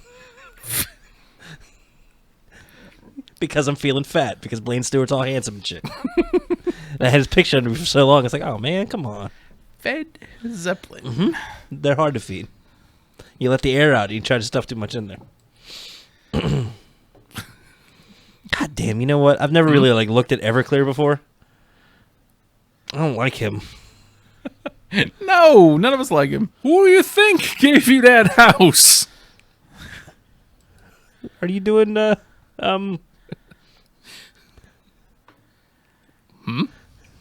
Speaking heads. God damn it. No, I don't want to play. Fuck this.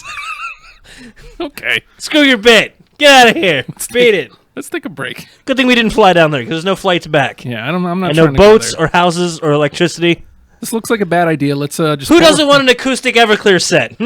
Pull our name off of that and pretend like it never happened. Never happened. And it never happened. All right, let's play a tune real quick. Right? Mm-hmm. Let's play some. You know what? By request from Nathan. I know we play this song a lot, but I be loving it. Here's "Make Way for the Hurt Kid" by Padfoot. Huh. We will be right back. It's Good Morning, you drunks. Only on our station, Radio Free Radio, RadioFradio.com.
You okay? I'm fine. It's just that life is pointless and nothing matters, and I'm always tired.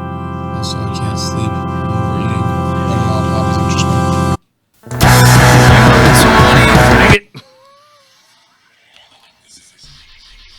Welcome back. Podcasters. Don't do that. What are you doing? trying to get it off. Phrasing? Who was that guy? I got it off. Hey-o. Guys, we're the press guys tomorrow. Yeah. Hydraulic press channel. Well, the press guy was Blaine. He works for the press. Okay, I get it. Okay, thank you. He got it.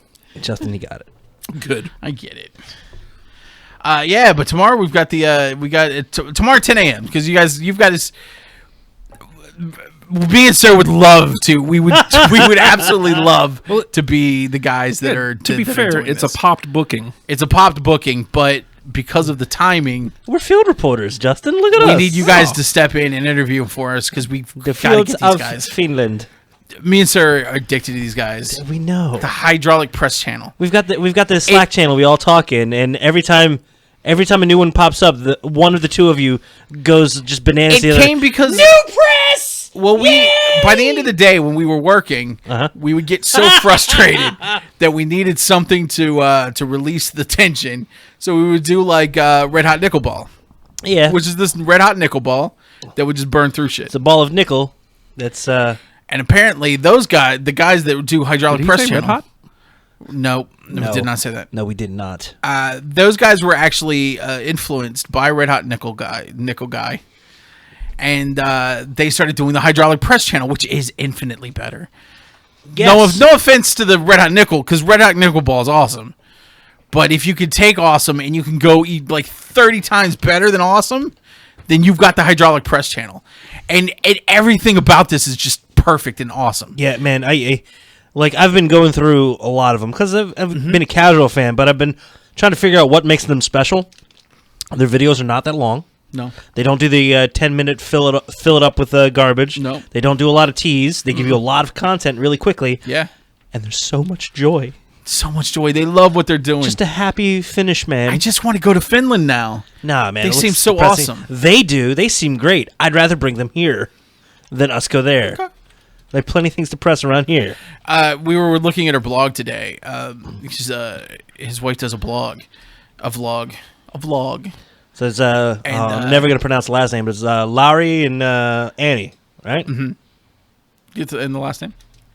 It's Finnish. It is. It's a Finnish name. God, I love that area of the world. I always wanted to go visit there. It looks so awesome. But she was doing she did a video on her vlog where she was just going around doing push-ups or pull-ups. Nice. She was doing pull-ups in America. So she was just going to just pull-ups. Showing off. And there's one, she ends it, she goes and runs up to a sconce, like one of those wall sconces near the castle at Magic Kingdom. Jesus. She's just doing pull-ups on the sconce. It's fantastic. There's so much joy in what they do with crushing things. They did a Furby a couple of weeks ago that haunted me. I watched it. The Furby looked sad as it was being crushed. Believe me, or as they say, Furby. I can't roll my R. There's so much joy in everything. So much joy, and it just brings so much people joy. I'm so glad that they're getting success out of this thing. Because it's such a simple concept. They're just taking things. They're like, you know what? Can we crush it? I don't know. Let's try. Yep. But there's been like a history of those things. You had was the Blend Tech the first one? Yeah. And I would watch the crap out of some Blend Tech. And then it got to be where they were long. Yeah, they got longer, and it's like kind of drain more stuff. Keep simple. Like you watch the very beginning of Hydraulic Press Channel, and it hasn't changed much, except we have a catchphrase at the end, and it's amazing. Every episode or every video ends with a little clay figure for the bonus content. They do bonus content, and they take a little clay figure, and they tell us why it's dangerous. It's very dangerous. It can attack at any second, and so it must be dealt with. So it must be dealt with.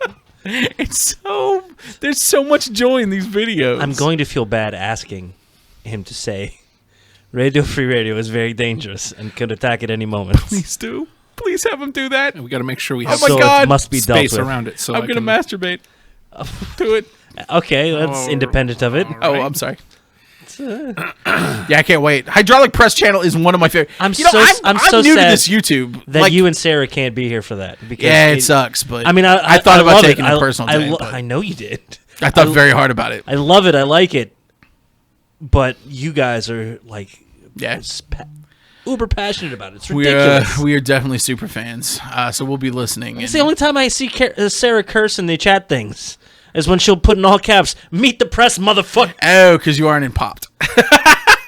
Fair enough. Where she does her cursing. Oh, good. Oh, that makes me sad. No, I don't want her to curse at me. I almost said that out loud. It's like, that sounds terrible. Her and I have only got into like 2 really bad fights, but they lasted for 3 years each. One, I was taking Justin's side before Justin knew her, because I was a real shithead about something. Oh, okay. About something I shouldn't have been. Yeah. She was very excited over like a Veer award, and I was shitting on Veer, and I went back into my office and I thought about it, and I was like, I'm a real asshole. I had to go apologize, and then she didn't want to hear anything. She didn't want to hear about it. 3 years later, they do a show, kind of. They don't look at each other. You and Sarah. That's true. That's true. What was I saying? Hydraulic press. God, I love the hydraulic press. There's something with YouTube. Like it's not like I don't know about YouTube. I always would casually go to YouTube. Heard of it? And when it first started, I was like, "Oh, this is really cool." But like when the rise of YouTube as an entertainment platform, I always like everybody who would go like, "Oh, I went down a Twitter hole," and I didn't understand that because I saw these Twitter stars that were coming out and emerging, like the big ones, like whatever they are, whatever those millennial big stars are, man. I don't know their names. I think what they do is garbage and just trash, and I don't see any value in them. Good for them for having an audience, but a lot of times it's garbage to me. Is Twitter still making stars? It feels like that's kind of... Twitter is not making stars. Yeah. What's crazy is the Vine coming and going. Oh yeah, it goes real fast. And feel bad for those guys. It wasn't that the format died or anything. It's that the format was just offed. Yeah. It was purchased and killed. And he had the guys, and some of those guys in there were popular enough that they were going in like collective bargaining. Like, yeah, we're gonna need like $1 million each, and for that we guarantee you, two new videos per week. Good for them. The videos are 5-6 seconds long. Good for them. Yeah, they took advantage of it. The fact that they could do that with a straight face and it was being considered. But now I'm realizing there's a whole other level of YouTube YouTube content creator, I guess. There you go. That are really making this platform almost a secondary TV, almost first. Like I'll go to my Xbox, and before I go to like Hulu and all the other things, I'll hit YouTube real fast and see who, if anybody, because I follow a lot of like vloggers and stuff, and they're really entertaining. They should have TV shows. Yeah. Hydraulic Press Channel. It's basic and simple, but there's so much joy in what they do. They're so good at it that it just draws you in, and you can't help but enjoy watching them do their thing and crush stuff.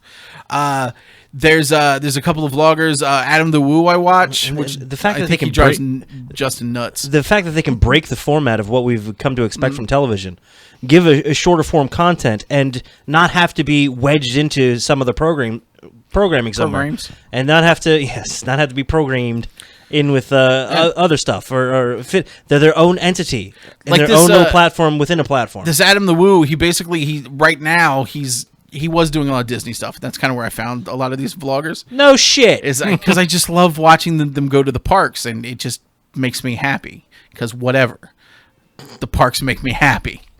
But he now has gotten an RV and just goes around to different spots, and then just goes through like a lot of like roadside attractions or these smaller towns that doesn't go to like the huge big thing, but like goes to like real weird like museums and like these weird kind of like small town like just auditoriums.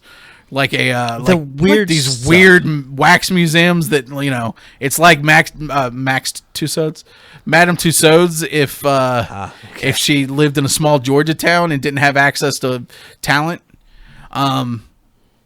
It's just there's amazing content out there. Dead Malls, we just had Dan Bell on and the Dead Mall series. He just did Cam Arts. Oh, geez. His the he released an episode this weekend that was just going to Kmart, and it was him going to Kmart like 3 different times. One time right before they were closing, and then like the day of the closing, and he was just progressing the decay of the Kmarts. It's just fascinating.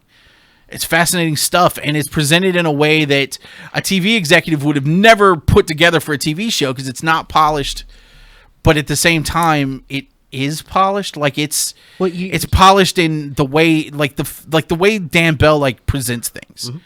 It's very set, and he's got his narration, and he narrates over it, and it's consistent from show to show. Same thing with Hydraulic Press Channel. So these new YouTubers are going through, as long as they're not the talking heads in front of the video cameras that are just talking in front of video cameras, like whatever, those guys have their place, right? But these guys are actually going out and they're putting together shows. Yeah, they're defining their own format. Their own formatting is part of their development. They're not fitting into a style. They're doing it all on their own. I just love seeing it. What makes it different is everything that they're covering, everything they're doing or talking about or showing you is something that they have to be passionate about. They're not going out there and just doing something like, oh, I'm going to do this because I think it's a view thing. No, everyone that's successful is something that they've been passionate about or that they enjoy, they have fun with, and there's just genuine joy behind it. And unlike a TV show that runs itself into the ground, when they're done with it, man, they'll just fade out and be gone.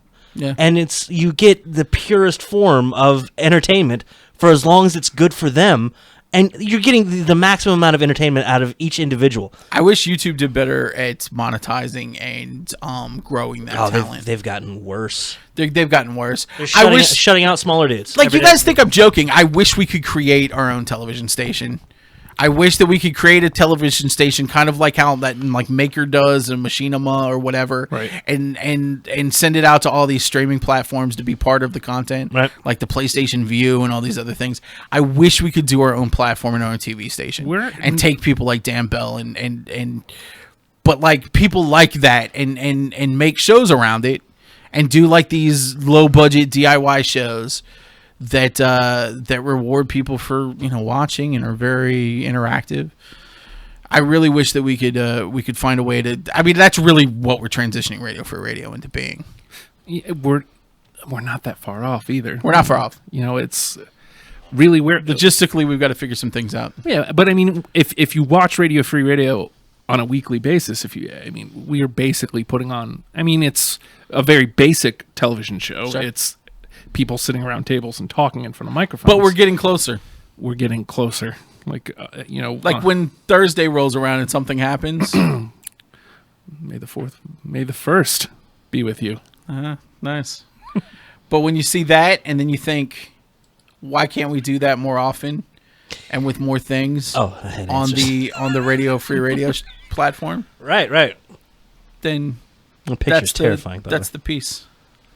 That's the link, I think, and I think that's where we're heading, and we just got to figure out a way to make more money. Unfortunately, I feel like money is the way to go because I think you and I need it needs to be our job. You and I need to be full time, and we can figure it out. Mm-hmm. I don't know how we get there. I mean, again, we're progressing. Like last week was a huge week. Dan Bell was a huge get, and it did amazing things. And I hate talking shop, hate talking numbers. Yeah, but that's important to what's happening here. Like a guest like that, a guest like Blaine in the first hour. Yeah, like bringing attention to the station. Like Keith went out this weekend and he was just again, just like last week. People have heard of us at this point. Something's about to happen for us. Getting out. We just got to figure out how to turn that into profitability and enough profitability, a sustainable business. Right. Profitability enough to be able to pay I think audience is a big part of it. I've always thought that audience is the big part. We've got to grow the audience faster than we're doing. I mean, we're doing it well. I mean, we got a couple of dudes that'll come on and pop on and hang out and watch us.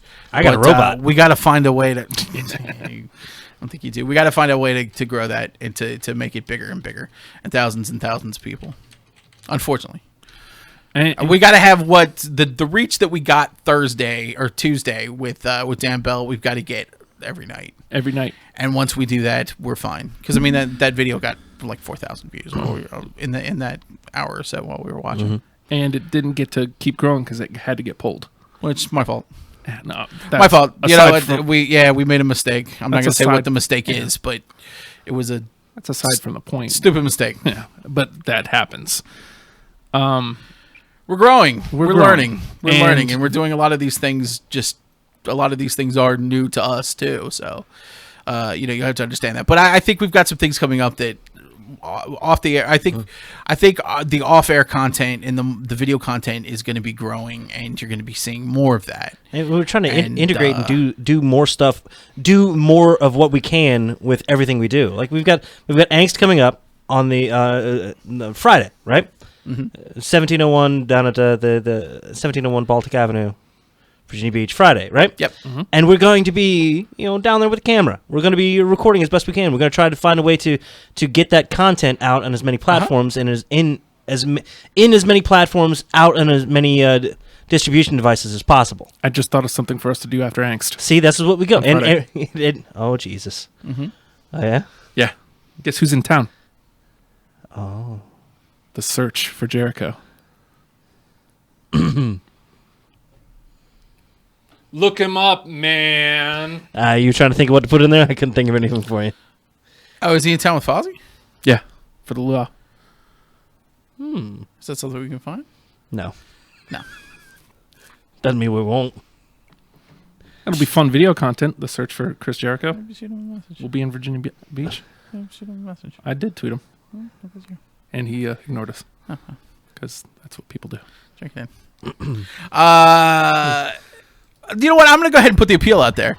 If you're a content creator, but you're not necessarily like, you don't want a radio show or something, but if you're creating something like video or something weird, any kind of video content, get it to us. Because I'm going to go ahead and announce it. We're doing a new show that is just going to be user submitted videos, weird things from around the area, from around the world that's sent to us. We're going to put it together. We're going to do like our own Liquid Television. Whatever you make. Maybe we talk to the Please Don't Kill Us guys. They got some content. Maybe they share it with us. We know people, right? Yeah, love to get them. Let's make the appeal. Hey guys, if you've got content, send it to us. Don't let it just sit there on a hard drive, man. Don't let it just sit there on a hard drive. If you want to go out and create a show for us, screw this radio thing. Let's go beyond the radio. Let's officially go beyond the radio. We've talked about it. Yeah. But we've got plenty. We've got the ability and the channels, and we've worked everything out so that if you've got video content, we can play it through the Facebook page. Throughout the day, we can put all kinds of shows on. So, it won't just be the talk block at night or go to the Radio F Radio. You can still go to radiofradio.com and listen to like music all day and the talk block. But on the Facebook page of Radio Free Radio, we're going to just live stream shows and video content. So send it to us. We're going to be working on a few things ourselves. We are working on a few things ourselves. But, if you've got a short documentary subject, or you've gone out and you've filmed something cool, like, Comic-Con's coming up. If you go to like the Virginia Beach Comic-Con or Tidewater Comic-Con, you get some cool stuff there. I know we'll be filming something there. If you go and, you get something like that on a cool event, or you're at O'Connor's and something cool happens, just do it. If you want to grab a camera and a person, we will guarantee you that we will get your stuff shown. I don't care how weird it is. The weirder, the better, even. Yes. On some of this stuff. And you know what? If you have the ambition to even create like a short form or a longer form television show, let's talk. Maybe we schedule your shows 7:00. Go to the Facebook page, and you can see a new show every day. I don't know. These are things that can happen, and we want to reach out to everybody to say, this is our station, and it's not just a radio station. No, it's not just a radio station, because that shit just doesn't exist anymore. I mean, that's just the we're base. A content station. Yeah, it's really just the base. It was the start. It's the start. And we're bigger now, and we've got bigger ambitions, and we want to make this into a content destination. We want to work on getting enough money to get a new app that brings in all of the video content, so you can just see it there from your app. We want to work on all of these things, but the way we have to do that is by getting in content, breaking out from the radio, becoming bigger. becoming events, becoming video from around the world. We want to be all of these things. We want to be a platform for content, for independent DIY content like you're out there creating already. Let us help you get it out there and seen by people. And it also helps us by you telling your friends, hey, look, Radio Free Radio, I'm partnered up with them. I'm showing my content on them. We're like, this is just like UHF. This is just like home, just old school public access. Yeah, and I think that's the most we've always we'll said. Help. We'll be here to help you if you need ideas and content ideas. We can't go out and make content just all the time on our own, but we can absolutely help you brainstorm and figure out how to get you in touch with other people that can help you bring your content to life. We're trying to be a content maker space almost. Yeah. You come in, do what you do, and we'll help you. And when we go to do things, when we need help, we'll reach out to other people, and it's a place for you to show off for people that are interested in it because they're doing it too. Yeah. Which I guess this is a good space to drop in. Patreon.com/Radio Free Radio. Unfortunately, there is a crux, something that we need to. Again, imagine if we had the space. Imagine if we had just space to where we could be doing this, and in another room in our space, somebody could be doing something completely different. There could be an event going on. There could be some stand-up comedy happening in another room. There could be people just filming YouTube content in another room. I think you just hit on it. We want to be like a makerspace. We want to be content makerspace. This is punk rock. This is punk rock TV. If you like seeing things like old school. Like old school liquid television on MTV, you can't see that stuff anymore. I mean, you go to YouTube, but we want Radio Free Radio to just ignore the radio part. We want to be content. We want to be punk rock content. Content-free content doesn't quite have the same content-free ring. Content does not have the same ring. No. So we're going to stay RFR. We'll probably eventually shorten it down to RFR. But, if that's what you want to see and if that's what you want to do, grab a video camera, barrier of entry is really low, get out there and film some stuff and send it to us. And holy crap, the bugs are getting bigger in the studio clubhouse. Yep. We have gigantic bugs. I closed the door and we almost died. Yeah. It's true. So I'm hoping the spider webs up in the segways will eat up the giant bugs. Just one other thing I wanted to promote before we get off the air. We had Virginia Beach City FC on a couple weeks. We had Brian. Word. Man, the first match is coming up May 13th. Yeah. Up in Williamsburg. They're playing Legacy 76. Tickets are cheap. I'm saying we can roll up there and roll up in style like lots of people from around here. And just show up and have the bigger crowd than Williamsburg does. Oh, you got a home game? That's cute. That's adorable. Look at us. Hey, screw you, Williamsburg Fart Factory. They're all farts in that league. It's a decent name, the Fart Factory. Well, I mean, Fredericksburg is the Fart Factory as well. Triple F. You know who else is in town this week? Chris Jericho. Yeah, him too.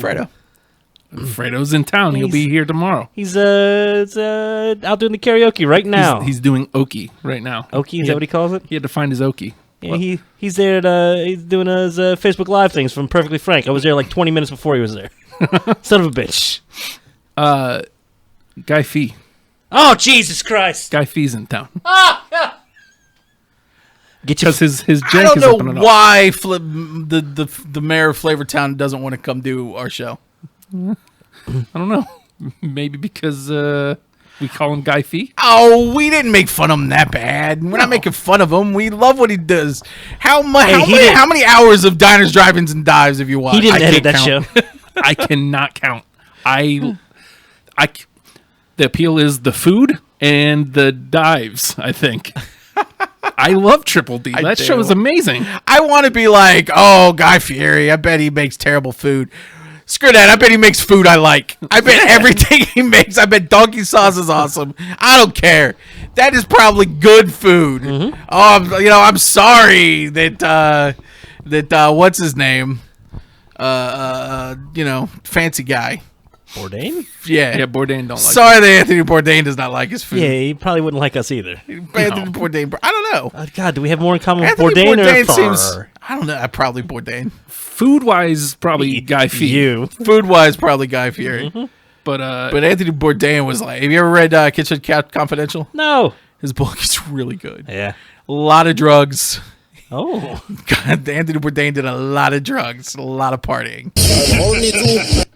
and that happened on his You show. found it. Good. That's my favorite part. I'm horny too. Oh, I'm horny too. He went, Anthony Bourdain has an accent. I never noticed. no, man. He went to Iceland on no reservations. God. Good for him. We're going to have no idea what Mr. Press says tomorrow. Over on Messenger, I was talking to Charles Rasputin a little, and he sent a video where our area's own Patrick Evans Hilton sat down with Guy Fieri. I'm not even kidding. I would love to have some Guy Fieri on here. You know, all I would do is... I think he would like us, right? He seems to like everybody. Though I almost want to see him more pissed off. I think we could get him there. Yeah, no shit.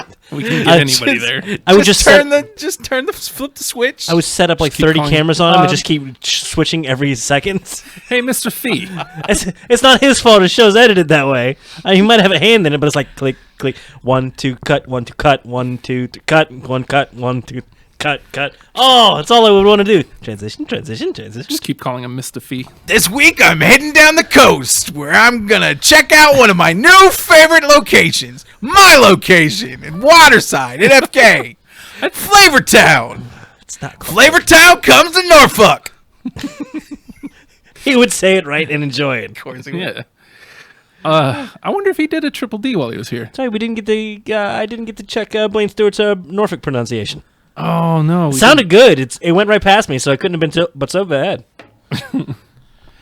Yeah. Norfolk. Don't even think about it. They put a big Flavortown sign on the backside of Waterside. Did they? Yeah. Yeah. Well, that's I guess It's a the draw. giant Flavortown. So if you come by boat I'm not gonna come by boats. Why or by wouldn't Portsmouth, you? Yeah, I was gonna say, come from Portsmouth. No. I'll pay. I'll drive through the tunnel. you know somebody on the other side's like, what's that say over there? Flavortown. Oh shit, man! Flavortown. Start swimming. Get the boat. Faster. Get hit by a freighter. Just jump in. I want so badly to not like Guy Fee, but like, Yeah, you can't not like him. I mean, He seems like a fun guy. yeah. Get your visors. Get your flame shirts. Get your chili pants. Wait, I got. In order to do my proper Guy Fieri impression. Do I have to dye my goatee here? Oh Christ! Yeah, there we go. I'm checking out Flavortown, where we're gonna eat a lot of donkey sauce and see how many coronaries we can have in a row before we fall down. This is diners, drive-ins, and Hey, hold on a second. Get help. Phone is ringing. Oh my god. Pick it up. Well, we're going over, but you're on. Ezra. Oh, boy! What's better than Ezra? Heyo. That's a band that's. Oh, sorry. Are they at GMYDFest? Hey, Ezra. How's it going? Just Just going into overtime, apparently. hopefully nobody. Apparently. Nobody over there where you work heard anything earlier. Because I will deny everything. Allegedly. He'll deny Deny. You guys talking about Guy Fieri? Yeah, Guy right. Fee. That's right. You like the Guy Fee? Well, so maybe about 5 years ago, Uh-oh. Oh no. he was in Virginia Beach Heard of it. doing Triple D. Whitner.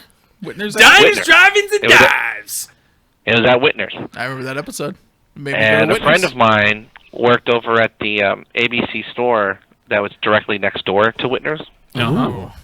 I like where And this is going. I didn't know, and so I went there because he would hook me up with some deals on the Scotch whiskey. As you know, I'm a fan. You love the Scotch whiskey.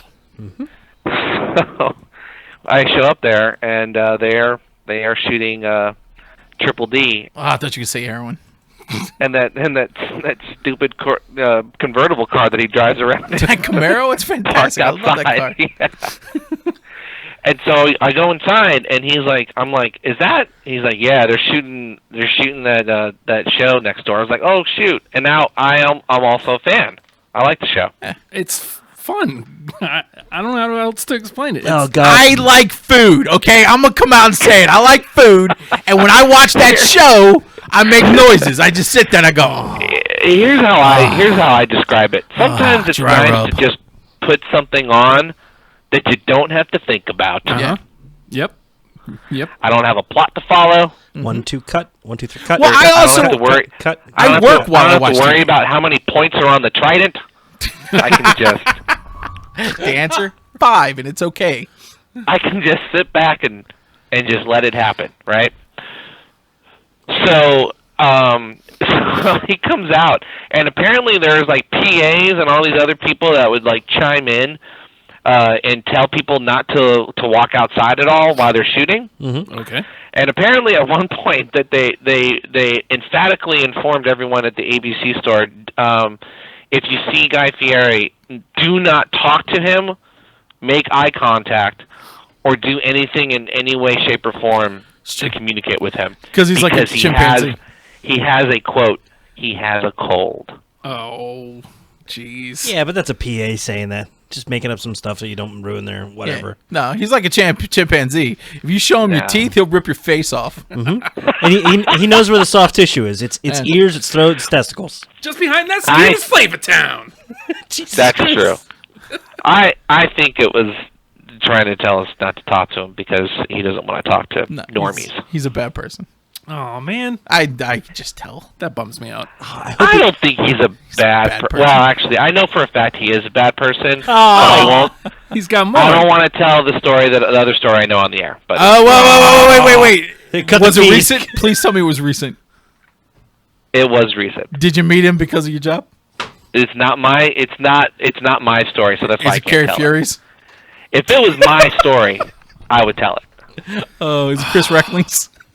But it's not. I'll message you. Oh man.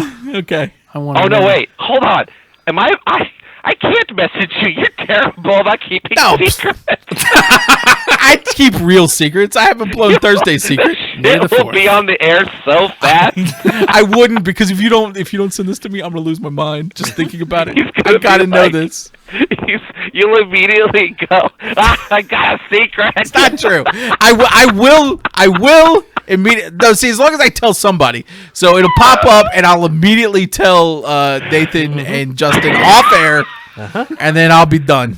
I told somebody, so I'm good. And then me and Nathan will say it on air. I'll send it to you, I promise. Yeah, awesome. What else you got to do tonight? Just sit by the way, you guys, seriously though, fantastic job on the interview with Blaine. Oh, thank you. Thank you. You guys are doing really great with the interviews. Yeah. Oh, I guess that means you stuck around for the first half of this hour. I didn't. I actually had to walk away to do work. Thank God. I missed the festival. Did it go well? No. The festival or the bit? The answer is the same for both. Oh, I'm well aware what the festival's making fun of. It did not go well on either front. Were you guys not adequately prepared? Sort of, sure. But no. No. You ever get into something, you're like, man, this was a lot funnier 5 hours ago. That was cool as the premise written down before we said shit out loud. Is this why you guys are staying on overtime, is to make up for a failed bit? we feel like we didn't give everybody the show that they deserve. I also just found out. Ryan. I'm sure there's a lot of radio stations that wish they could do what you guys do. It's true. Oh man, that show sucks. Let's just stay on until it's like canceled out. God, I feel better. Howard Stern would have 20 years to make up. Jeez. It's like, man, everything past 1998 we got to redo. Hoo-hoo. Oh man, that's so funny. Yeah, well, sorry you failed, but you had it coming. Yeah. Well, they can't all be winners. They're not. I would like everybody to go back and check out the old GMYD podcast episode, The Parade, or as we call it, Santa's Coming. Yes.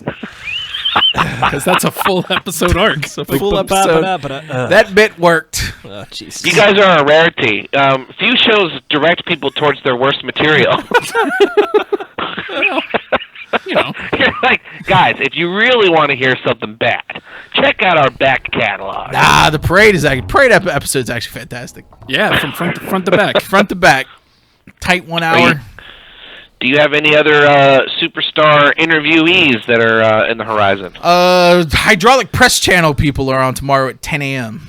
Do you like the Hydraulic Press Channel? Sure. You gotta go watch Hydraulic Press. I'll definitely do that. I think in June we've got a big one coming up. Should I drop the? Yeah, sure. Drop the hammer on? We don't have a date, but GB. Oh my God. ASMR. Oh no. No. Yes. Yeah, we got one of the big ASMR people. Really? She's Yeah. very Right. slight, actually. I hope you like it. Shut up. Nathan. You look like you need a haircut. I can still hear you actually whispering. Yeah, the whispering into the mic doesn't really work. Yeah, it does. You'd have to see the ASMR. Yeah. And you'd also have to watch Nathan's reaction. God damn it. I just want to get two of them and just make them argue each other. We got other people Very softly. We're working on a couple people. I'm working on a mystery person, and I'm not telling anybody who it is. Yes. Working on a mystery person. yes, his, What does that hold involve on. exactly. When you Can I go ahead and tell? I'll tell you what his initials are. TPW. TPW? That's somebody I'm working on. TPW. Basically, I don't know if it's gonna be possible, but I started working on it today and trying to get to him. Really? Problem is, there's a big movie this year Neil Patrick based on a book that I'm previously reading, and as I read the book, I realized that this might be one of the most tragic men of the 21st century. Tyler Perry? Nope. Just checking. Where would the W be? Where's the W? WB, it's like Channel Windle. 7. It's No. It's not anymore? I don't have cable. I don't care. Oh, hi, Nathan. Oh hi. It's 10:15. It's time for me to do a show. I don't know if I can get to him, though. I'm showed up. I don't know if I can get to him. But I know he does interviews. Yeah. I don't know who you're talking about. Yes, you tell do. me. You know exactly who it is. I don't know. Neil Patrick Harris. Shit. I'm hoping that I can flatter him enough. Oh, hi, Mark. That he'll come on. That is kind of your guys' thing, is let's flatter the shit out of the people so that they come on our show and keep the flattering going when they're on the show. Yes! I'm legitimately a fan of these people. You know me. I've made my business on being a fan of other people's stuff. Or telling them that I'm a fan of their I stuff. also think that makes for a better conversation. It loosens them up a little bit. A little bit. Well, I And then they mean, can take it. I guess. I mean, you don't want to go too far and just like legit make them uncomfortable because it's a little bit too much. Nothing wrong with that. Okay, I guess we do. Nothing wrong with that. You guys have not buttered me up at all the whole time I've been on the phone. Oh, that's right. Yeah, oops. I just want to say that I've recently seen a couple of things that Ezra has done, Oh yeah, me too. and that he's been involved with lately. Well, 2 years ago, and I've been revisiting them. And I'll be honest, without giving anything away, I don't think anybody cares. I was of the impression that they were okay. Yeah. And then I watched all of it again, and I was totally wrong. It's Awful. It's great. It's more than okay. One of my favorite things, Because shit is good. And Justin may have been sitting in the room with me when I was watching. Matt them. made me stay up until 2 a.m. watching all of them. I had to get it Did done. he Somebody really? else was So you've watching seen with them? me, Yes, I have. except for one of them. How do you feel overall? I love it. I mean, Yeah? well, it's in part because obviously I'm close to everybody involved, and I'm again, like Matt just said, I'm working with Matt and Nate because I was a fan of what they were doing, and I reached out and was like, let's work together. And honestly, we're working with you because we went on Zach's movie show and we became a fan of you. Obviously, we're a fan of Chris because, good lord, God, dude, I'm looking back at that stuff and I'm just like, good lords. Yeah, no, seriously. I mean, every freaking day, even days when I knew he was tired or he had to go to work, or he had personal issues, or whatever, he always brought his A game. Yeah. Every single time. He's a talent. I will say though, editing around him is a nightmare. It's true. I'm not. I don't help much either. No, all of you are a nightmare to edit around. All I can say is, man, I'm glad I'm not editing Killer Reunion, bro. Because I know how bad I was on that. I was literally moments away from typing, well, hey, if you need some help, and then I stopped myself. I just know how, because me and Ezra did a couple days on that, and I think it's going to turn out really well. It will. It will. But holy crap, I know I didn't deliver a line the same way, and I'm not just saying like inflection.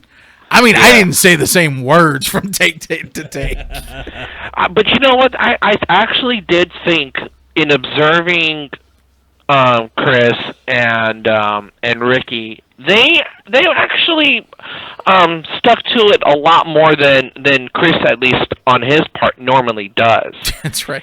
Because he wasn't as off the book as and maybe that's I think that was just because he was a little bit more aware that the type of movie that wasn't really didn't really lend itself to a lot of improv. Nobody told me that. Nobody told you. Well, it sucks for me because I'm like, I can write this better, and then I do it in my head. Yeah. Which I gotta not do. That's just me being honest. But whoever invites me onto their sets knows that's what I'm gonna do. Knows that about you. No, that's true. But man, he did. He that was I did think that even though it was a long night that we were shooting that one scene that I was involved in, because it was a reunion, right? A scene that we shot. That's true. So it was long, but man, I had a lot of fun, and it was great to see Chris's thing get made. Yeah. And so I'm really, really hoping that post-production comes together, and I'm sure it will. It will. Well, and luckily with that genre, even if it doesn't, it's still going to be fantastic. That's like true. That it's genre never just be leads outdated. it to it. Yeah, that genre just lends itself to that. Although it was great though, because there was one thing that happened to you that was very much. I just remember this one thing where they shot you in a very unflattering way, and it was very I was very sympathetic because I get it. Like I know that I've pulled the same thing where I pulled people aside and was just like, it's very unflattering. We cannot shoot me that way. I mean, like you want to be cool when it's happening, like you don't want to be, but then you got to kind of go behind and just be like, guys, let's just do one more time. Let's try this. Well, and I kind of regret how it all ended up going down because ultimately I didn't like stand my ground the way maybe I should have, and I allowed it. But then I had such a bad feeling about it when I was leaving, and I spoke to people about it, and that's all, In fact, I totally forgot it happened until you just now mentioned it, so I'm totally reliving it. Thanks for that trigger. Way to go! Good job, Matt. I'm a pro. But it honestly wasn't really that big a deal when I look back on it, and really, it's I think it is. Yeah, and it just was what it was, and I made a request. I didn't think I was being unreasonable. You weren't. I don't know. You weren't. I only bring it up because I relate. There's been so many times where I'm like, not with the fat shot. Stop it with the fat shot. Do not get me from low like that.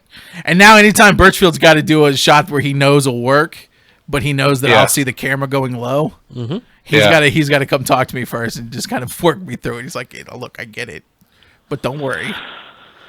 Yeah, no, it's nobody looks flattering from that angle anyway, really. Especially not me. Aww. It's true. I got to be cognizant of that stuff. Because a lot of people aren't. Gender?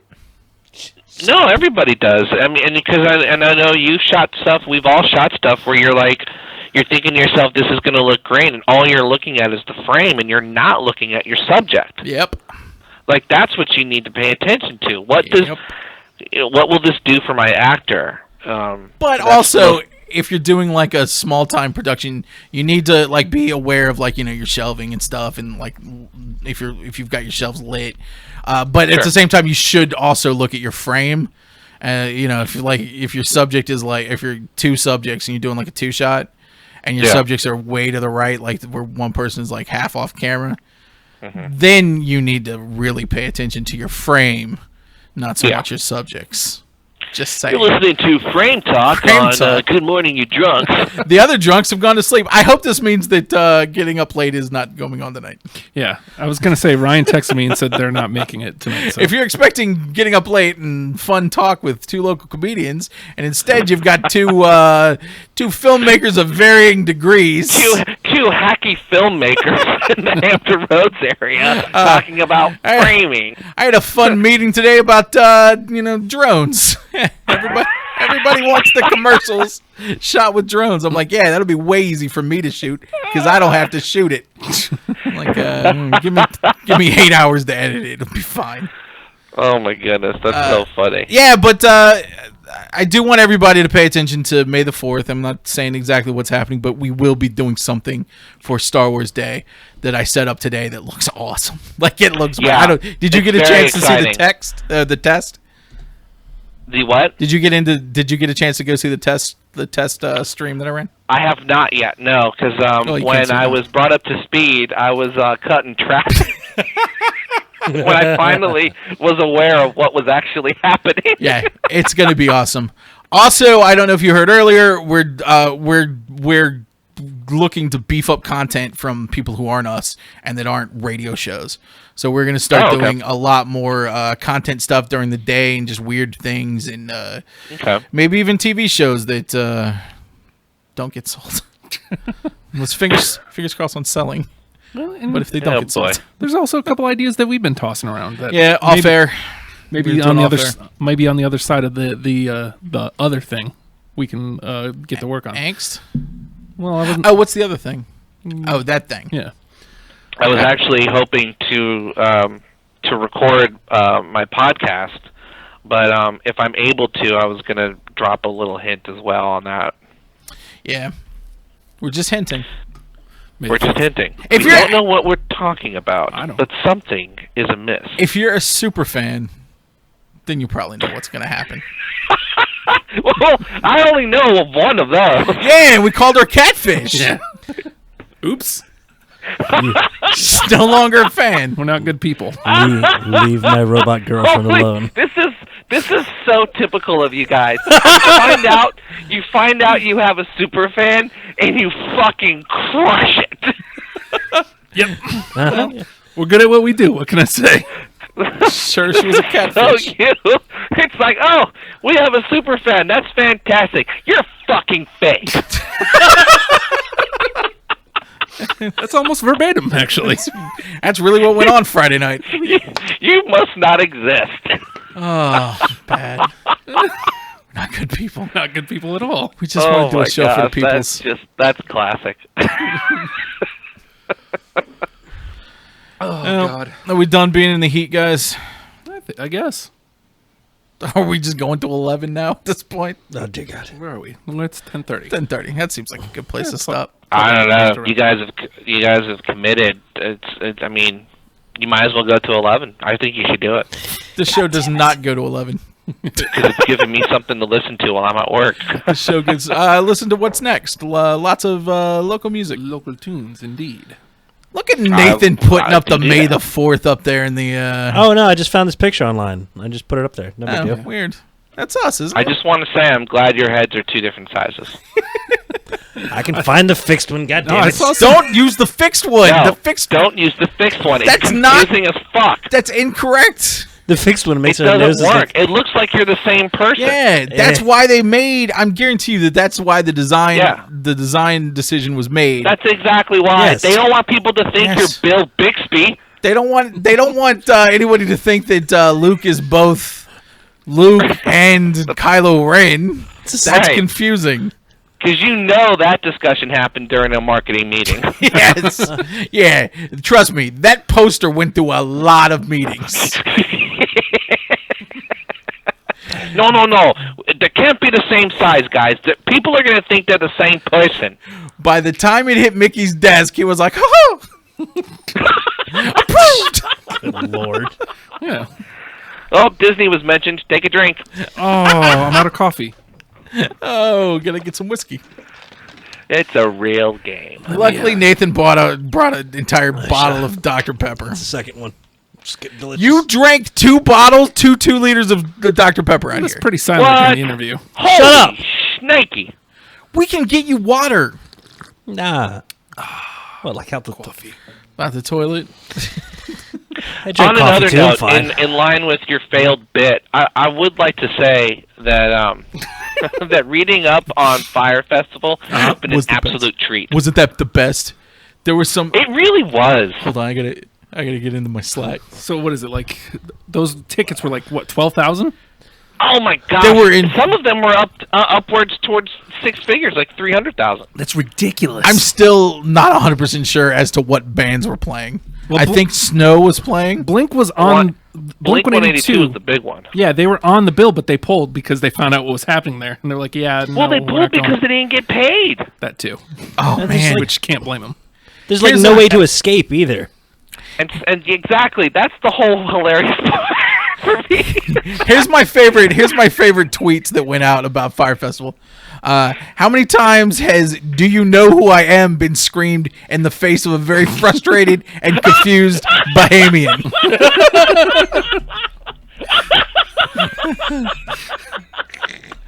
I can't figure out what Fire Festival is, but it seems like rich people having a bad time, which I fully support. Yes. Oh my gosh! I'm This out is here like- at Fire Festival, and some guy found a conch shell and blew into it, and everybody is listening to him. I love the pictures, like the wide shot pictures of the tent, and you see like this big light just shining on an empty parking lot in the background. I was looking at those tents, and I was like, man, that's a pretty sweet tent. That's what I said too. I was like, I've been to festivals that are much worse than that. That's what I was like, man, that's a pretty sweet tent. I'm gonna look that up. God, what else do we have? The guests had real food. Just learned about hashtag Fire Festival, aka Ja Rule's concentration camp for Instagram models and rich white kids. It's about right.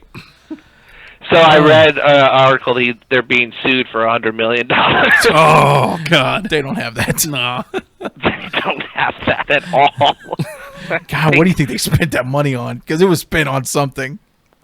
I don't. Well, that's the thing, because also one of the biggest problems was that they told everybody to put cash into a wristband, so that the wristband basically was what you were charging everything on. Oh So my God, like nobody magic had bands, cash. like Disney magic bands. It's exactly like Except that. except there's no technology behind them. They're probably just Exactly. rich So they deposited money into nothing. Oh into my somebody's God.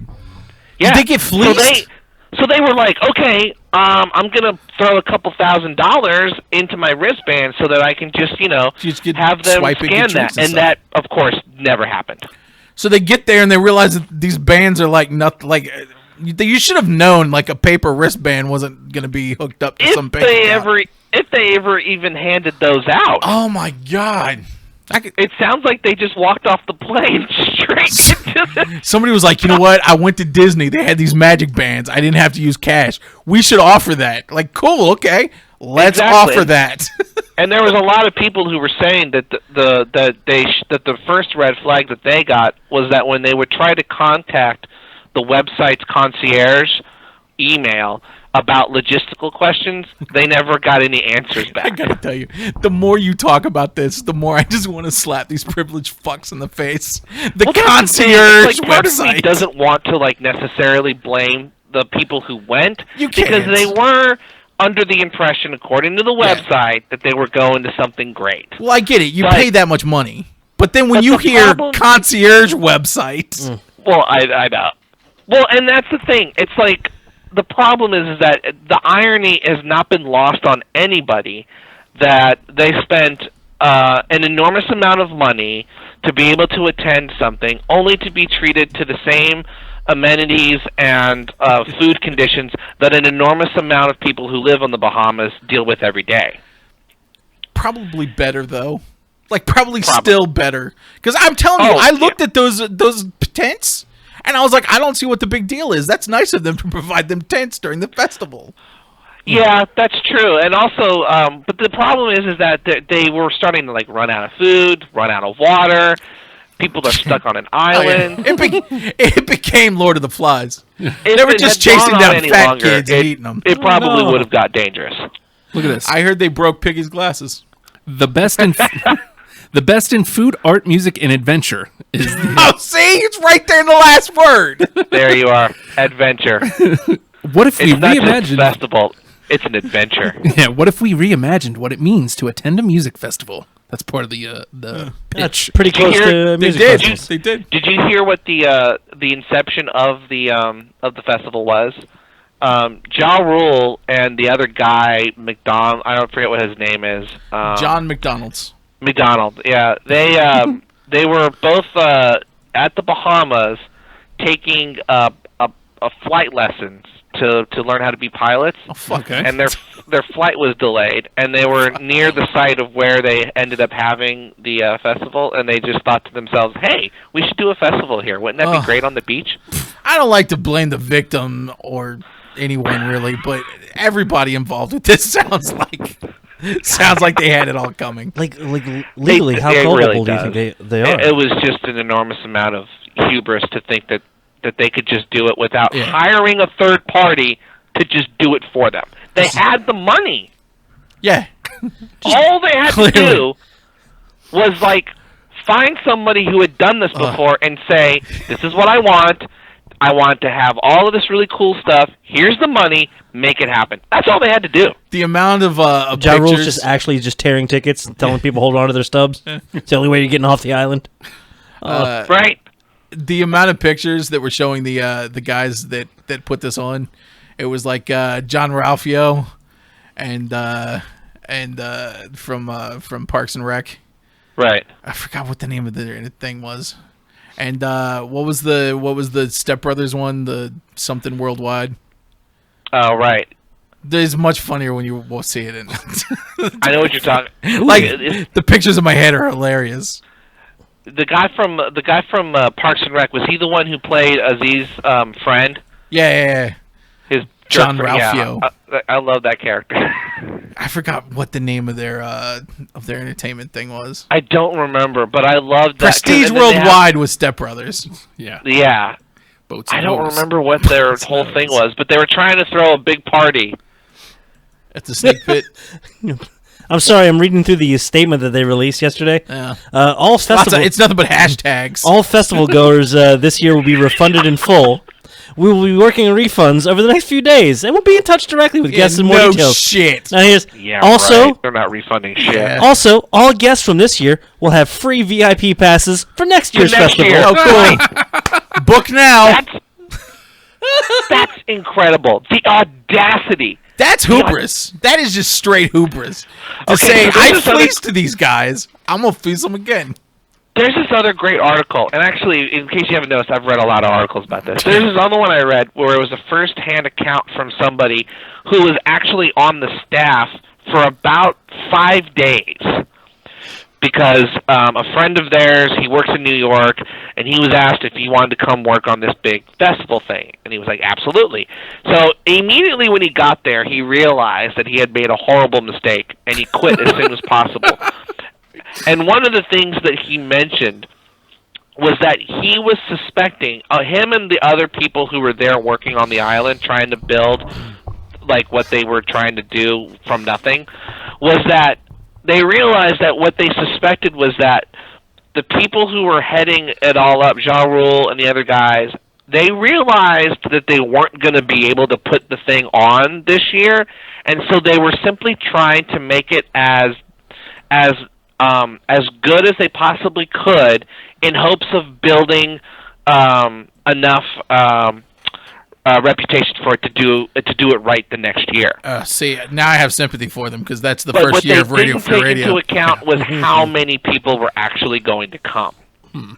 Wow. I think they were hoping that it was going to fizzle and that nobody would come.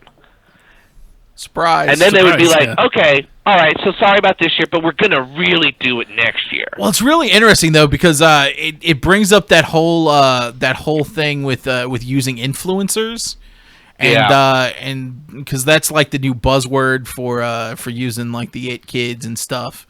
And all of these YouTube stars. Using like influencers. When you say that, do you mean like using like Kendall Jenner? Like and Kendall other people? Jenner, like whatever, whoever's like people with big Instagram followings, like not even necessarily like they would be called like taste makers or taste. Sure. Yeah. So now these guys are now the influencers, just people with huge Instagram accounts. YouTube followers, like these really lower level vloggers and things that have a couple 100,000 followers, they appealed to them and I guess set them up, and that's exactly what happened. And then that spread, which that's exactly it. The marketing, that's the thing. It was kind of worked out in that it was ingenious and that the entire thing became hip and popular because of Instagram, and because of those people who were on Instagram, influencers, who totally were the ones who made it as big as it ended up being. It's fascinating. It's an amazing story. I didn't know anything about it until Justin said, we got to do something about Fire Festival. Yeah. And I was like, oh, cool. Is that like at O'Connor's?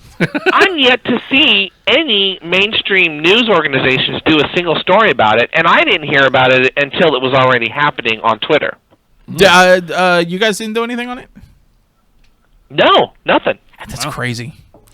Not a single. I wonder if that's just an indication that the traditional news outlets are just really out of touch when it comes to reporting on things that are outside of their sphere of influence. Like if it's not politics. But I also think though that those who were going to go and were aware of it were people who could afford to go. And all the rest of us would never have been privy to it because it never even crossed our radar streams. And then all of a sudden it hits on Twitter with this hashtag send help to Fire Island or wherever they're at. And then it exploded. And here's what's genius. Here's what's ironic about it. It has a little bit of poetic justice. Is that this was a festival that was basically created by social media and then it was brought down by social media. Yeah. God, it's an amazing time we're living in. It really is. I mean, it's incredible. Because think about it. Because of how the whole thing... Because it was kind of... If they had done it right, it would have been ingenious. Because it would have meant that they spent almost nothing on promotion. No. Yeah. Nothing. God. All they had to do was say, Kendall Jenner, please mention this on your Instagram. Sure. Well, I got to tell you, I think this is like when last week when the Dan Bell thing kind of blew up, and I had been kind of pitching something similar that we needed to get like these mid-tier YouTube people. I got to tell you, I mean that's been the strategy now is let's get these smaller people that have these big followings that will agree. Works. Yeah, I mean, I think a lot of times they'll feel like kind of flattered to even be introduced or even to be asked, even though we're just a bunch of weirdos in a kill garage. But the younger kids don't care about. They don't care about that. That's what I'm starting to, because I keep going on and on about how we've got to replace the webcams with spend a couple $100 on camcorders into capture cards and increase the resolution so it's crystal clear and synced up perfectly. I don't think it matters, man. I don't think so. And here's the thing, because and what you have to realize, and what a lot of companies are just now starting to get privy to, and this is exactly how that McDonald, the other guy who was trying to create this Fry Festival, this is how he made his fortune, is that young kids, especially millennials right now, value experience over materialistic things. Yeah. Experience is what's important. The experience of going to these closed down malls, or the experience of watching the videos of this guy who went to these malls, are more important than the materialistic things that are going to come with that. Yeah. Like, for example, none of these kids are going to malls. No. Sure, it's scary. They're not going to malls. And so with you guys, you had a unique experience of where this one guy brought a whole legion of kids who are just experiencing things, experience your radio show, and they appreciated that. I just realized that we're trying to draw in audiences of people who remember talk radio in the heyday of talk radio. Right. A lot of these younger kids don't know that talk They don't know radio what that happened. is. So what we're doing here on Facebook Live is they're like, oh my God, they're taking like a podcast and Right. making it so that it's live and we can actually Exactly. interact with it. And they're going to go Exactly. crazy over that. The podcast aspect is what is what is the classical nature that they're viewing it as. And I think we're getting people to stop and watch our content because instead of being a Facebook Live, which is just a face, a big head in a car talking about Right. stuff that nobody cares about, there's a little bit of production. We're running videos and weird things. Nathan's working hard. What? No. And Nate is just working Right. hard. There we go. But all of that is building up as you continue to build up your show. The experience is what's more important because that's what these kids are looking for now. They're not looking for this show's great, but what is it going to give me in terms of the advertising just is almost meaningless. Yeah. I think if we could find a way to organically work like live reads and things into stuff. Okay, seriously, he whipped that up in like 5 minutes. Why do you think he's been silent? Yeah. I mean, that's incredible. I think you need that hanging like above your fireplace. Yeah. People are gonna ask. I already know what the first question they're gonna ask me. Why is it raining? Why couldn't it be a sunny day, Superman? That's art, Jack. Because Superman's not about sunny and positivity. He's about brooding. That ain't a brooding Superman. And he don't have a clue how many prongs should be on a trident. That's a really great picture of my head. Where the hell did that come from? I found it. Don't worry about it. He took it when you weren't looking. I don't know why, but this The call is coming from inside the house. This sentence makes me really happy. Billy McFarland and Ja Rule started a partnership over a mutual interest in technology, the ocean, and rap music. Fuck them. You know what? Come on, these guys. And thus was born.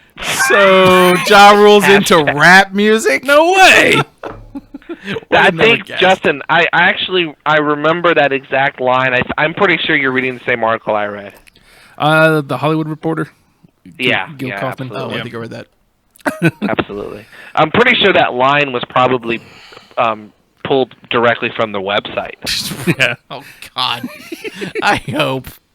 How do you even recover from this? Okay, Oh, you let's don't. say They will. let's say that they make it through the lawsuit. Now what? Your reputation is ruined. Completely. Man. Well, that was further in their statement. Hold on. Yeah. Ja Rule just went from kind of like semi-obscurity to a joke. First of all, Ja Rule was a backing partner in the background because most of these millennials don't know who the hell he is. Yeah. Ha. The only reason they know Blink-182 is because they consider Blink-182 to be, like the Beatles. Their mom listened Right. to it.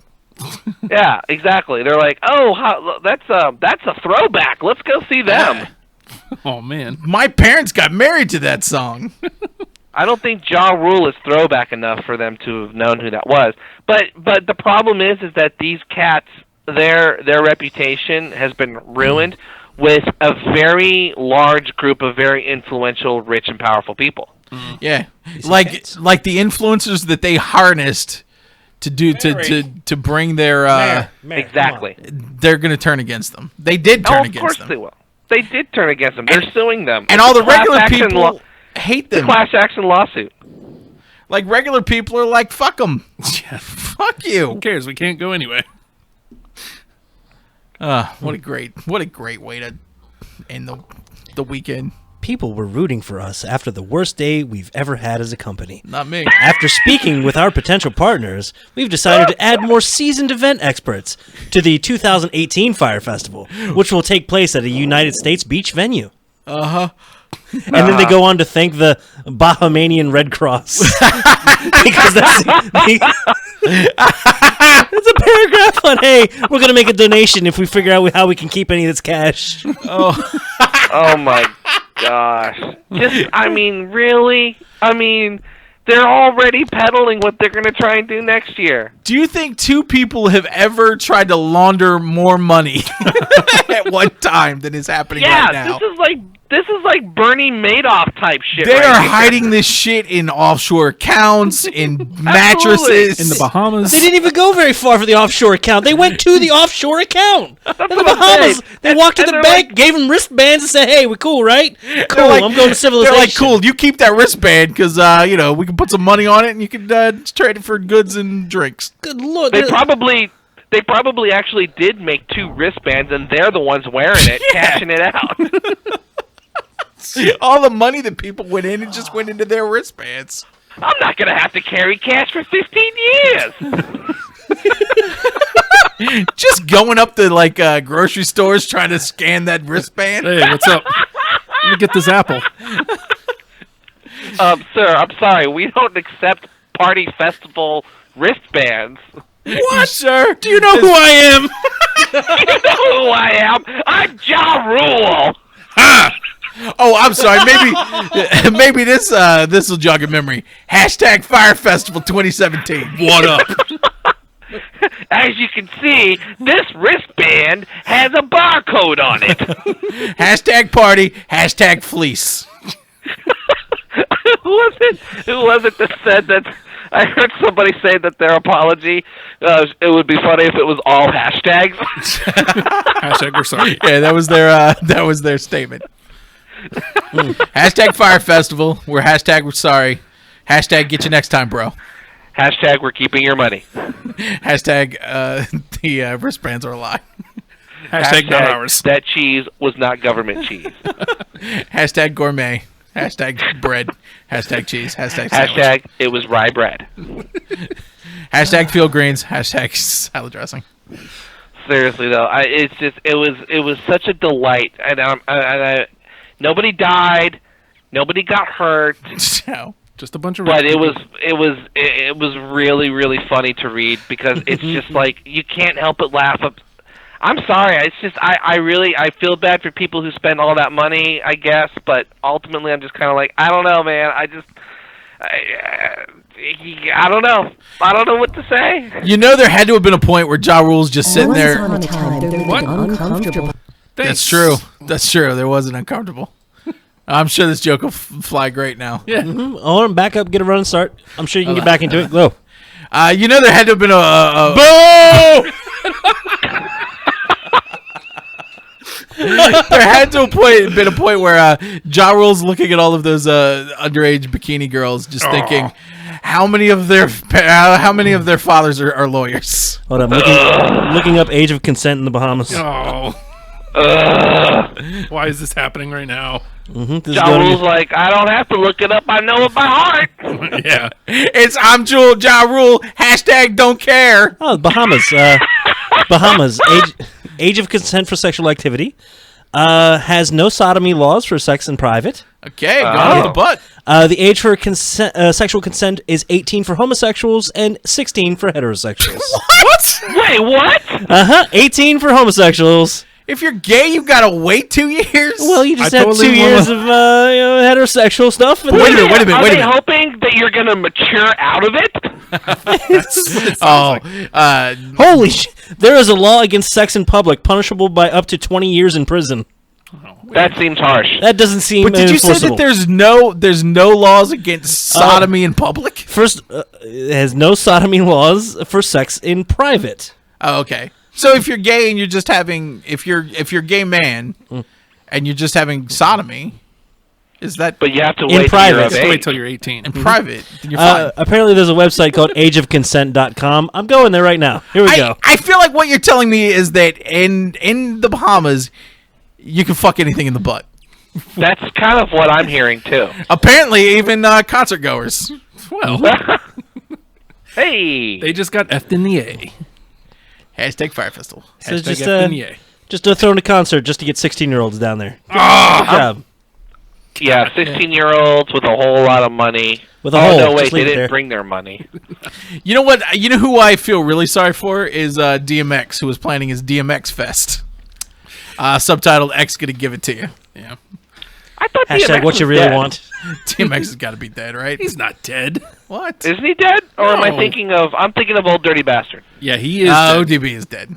ODB's dead. OBX is the Outer Banks. Big baby Jesus. Right. I love that ODB could never come to Virginia Beach because he stole shoes He here. stole shoes, yeah. He was wanted by the Virginia Beach police. I'm For pretty sure. stealing shoes. Oh, I looked up DMX. DMX reportedly checks into rehab after postponing concert dates. This was 2 days ago. One so of it's them only a matter of hashtag, time. hashtag Firefest, yo. Hashtag Ezra called your death 3 weeks before it happened. Oh man, we'll have you back on the show when you when DMX dies in a few weeks. I wonder if one of the tour dates was Fire Festival. He canceled it. God, he's looking old, too. You know, I mean, he probably is. Okay, fine. Let's learn everything about DMX. Fair enough. I mean, 1970? motherfucker's so old that Led Zeppelin stole a lot of his music, a lot of his early stuff. Nice. Living rough. Ryder. The man's All right, 47 fellas. years Well, I'll old. let you get back to your wonderful show. Well, we've made it thank to you. 11. Yeah. Oh, Jesus. Bonus content for everybody listening along. Bonus. yeah, I figured I would just keep which was talking just to you Ezra. guys till you forget what time it is. Yeah, it happens. Yeah. The Russell Pal's coming up in an hour. Justin's glad he gets off an hour early. Yay. Like vacation Yay. time. Oh, I got a question. Do you know if free ice cream Fridays has been canceled You yet? know what? I don't know. I was just thinking about that today, actually. I don't know because I can't possibly imagine that being something that they could justify, considering the condition that the place is in right now. It's true, and seeing as how much they cut out of the like actual. Yeah. No. Absolutely. The It's- actual. I can't see that being a thing, which I think could lead to a lot more resignation. You know what? People are gonna get mad. There's some long No, time seriously. people No, who are seriously. gonna get mad I'm not about even that. saying that in a jokey way. There No. are people who I knew, and I mean, we're talking about the number. These are people who are good at their jobs. Yeah. Would drop what they're doing, That's right. like stop, to go out there and get ice cream. Like if there was a 3:00 newscast, there's no like they would There's stop no way. and leave. There's no way. It would There's just be- one that goes on at 4. It's true. Which means, like, it's crunch time. Oh, ice cream's here. Drop everything. I gotta tell you, maybe not so many newscasts. It's a lot of recycled content. That's what I'm saying. Well, yeah. Well, yeah. That's fine. You know, the whole TV thing's gonna be changing anyway. So But that's an interesting thing. I don't know. We'll see. That'll be interesting. That will be answered in a couple weeks. So. do you think that will be? Do you think that will make people more angry than losing vacation time? Because I think it would. Look at that cat. I don't know. That's hard to call. I don't know. That's probably just as bad. Oh man, I gotta tell you, It's creepy. I loved that job too. Yeah, it's great. I still like it. I mean, it's still, like I've said before, whatever problems there are, that hasn't really creeped down into where I am horribly. But it's still in the air with other people, and I know that there are other people who are having a rough time. Oof. I think that would have been me if I had still been there. No, that absolutely would have been you. Your whole neck of the woods up there is like a ghost town. Yep, they didn't. We made the right call. We saw it coming. Oh, We're yeah. like, No, you. Let's all leave. I still think there was a couple job postings available in that. Yeah, but they're not filling them, I know. which is scarier. And I heard that somebody else's position, that may also be on the station, hers was actually approved to be filled before my old one and my boss's old one. Oh, Which is really? ridiculous if you knew what we did. Yeah, you're talking in code. Which is ridiculous. That's crazy. Ridiculous. Ridiculous. Yeah, well, we've stopped making sense to everyone else who's listening. Yep. We're Yeah, just that's true. basically Well, I'll let you talking guys go. shop Thanks for about letting me things that... Thanks for letting me hijack your show. Yep, no problem. Anytime. All right, you guys have a good one. You too. All right, bye. Later. I love Ezra. That was a great chat. Though. He has a Now I graphic. gotta suck Ezra off for a while. And At least he we has do a it with graphic everybody. now. All right. Whenever Ezra calls in, That's what I do for Ezra gets Russell Pals. Everybody gets a graphic. everybody gets a graphic. I don't. Ezra hasn't called it the hashtag Russell Pals. You don't get a Yeah, graphic. you haven't called. Oh, that's right. That's right. I won't call in tomorrow either. Oh, God. Hashtag Naked Bailey. Come on. Hashtag House of Horrors. The whorehouse match. It's great. That'll be a fun day tomorrow. Here's what was happening. I was watching that. I was watching the pay-per-view on the old iPad right next to me while I played some Overwatch. Uh-huh. That House of Horrors match came on. I just took the pad and shut it off. Turned it over. Threw it down. I didn't watch anymore. I have no idea what else happened. The crowd booed. Yeah. Didn't like that. Boo! I can't wait till next pay-per-view when they have some people fight on a tractor trailer. Yeah, It's happened before. It's Blacktop Bully. In boy. WCW, yeah. Well, Against Dustin Rhodes. we'll They bring both that- got fired the next day. We'll bring that back, I'm sure. The backlot brawl. So, show didn't get any better? Huh? What? Show didn't get any better What do you mean? last night? That's all right. It was fine. It was way better than I thought it was going to be. Okay. I had rough. Did I turn it off expectations. Did I turn it off too early? It was just rough placement, and there was no way that was going to be good. And then they salvaged a little at the end, and I like Yeah. where they went story wise with Yep. it. Yep. I agree. Setting My up favorite stuff in the future. My favorite part, oddly enough, was the end. Not because it ended, but because of what they did. My favorite part was I got to sit in the Oh, I don't know what they did. sit in the back room and go Gerv. What did they do? What did they do? Gerv! Something happened? We'll talk about it tomorrow, and I'll tell you off air what they That's did. hashtag WrestlePals, everybody. Yeah. Oh, that's Tomorrow right. at noon. And, God. Look at us teasing. We don't have another show coming up. We'll just keep doing radio. Like, you got to force us off the air. We'll go 24 hours. We We've have done it before. God, we love radio. 3 times. You know? We love this. What's the matter with us? I don't know. I didn't sleep last night. we just so did I'm a really 3-hour fucking show. tired. We just did a 3-hour show. We did. 3 hour. Well, you know, to be fair, Blaine carried hour 1, Great show. and then Ezra carried hour 3. Who carried 2? GMYDFest. Good. Whatever. It was fine. I agree. It's fine. The bit is that it wasn't. It was fine. The bit was that we knew we were in a bit that wasn't good. So we make it fun. I mean, I needed. Ezra knew what we were doing. That's the important part. Is anybody who I know sees when that, Ezra calls that Hi guys, how you doing? how did you like your failed bit? It's bad, Ezra. You Ezra's know. fantastic. Ezra, I don't know what I could talk about. Right. But Ezra in something we were watching is so good. I like the It's so good. the one where like, unless you really look, you don't even know it's him, and he's like, Oh, that was what we really can't talk about. Yeah. That one he shows up like 8 different times in 8 different roles. Yeah. But him playing the one, which we'll get to talk about soon. May the 4th. May the 4th. It's cool though, but what I set up today, it really opens us up to be able to do like TV shows on streaming. So I'd like to be able to do that more often. That's the direction we want to move in. So if you were not paying attention to the last time we were wrapping up, don't forget to come out to Angst May 5th, 6 p.m. It's going to be First Fridays at Vibe at 1701 down at the oceanfront, down in Virginia Beach.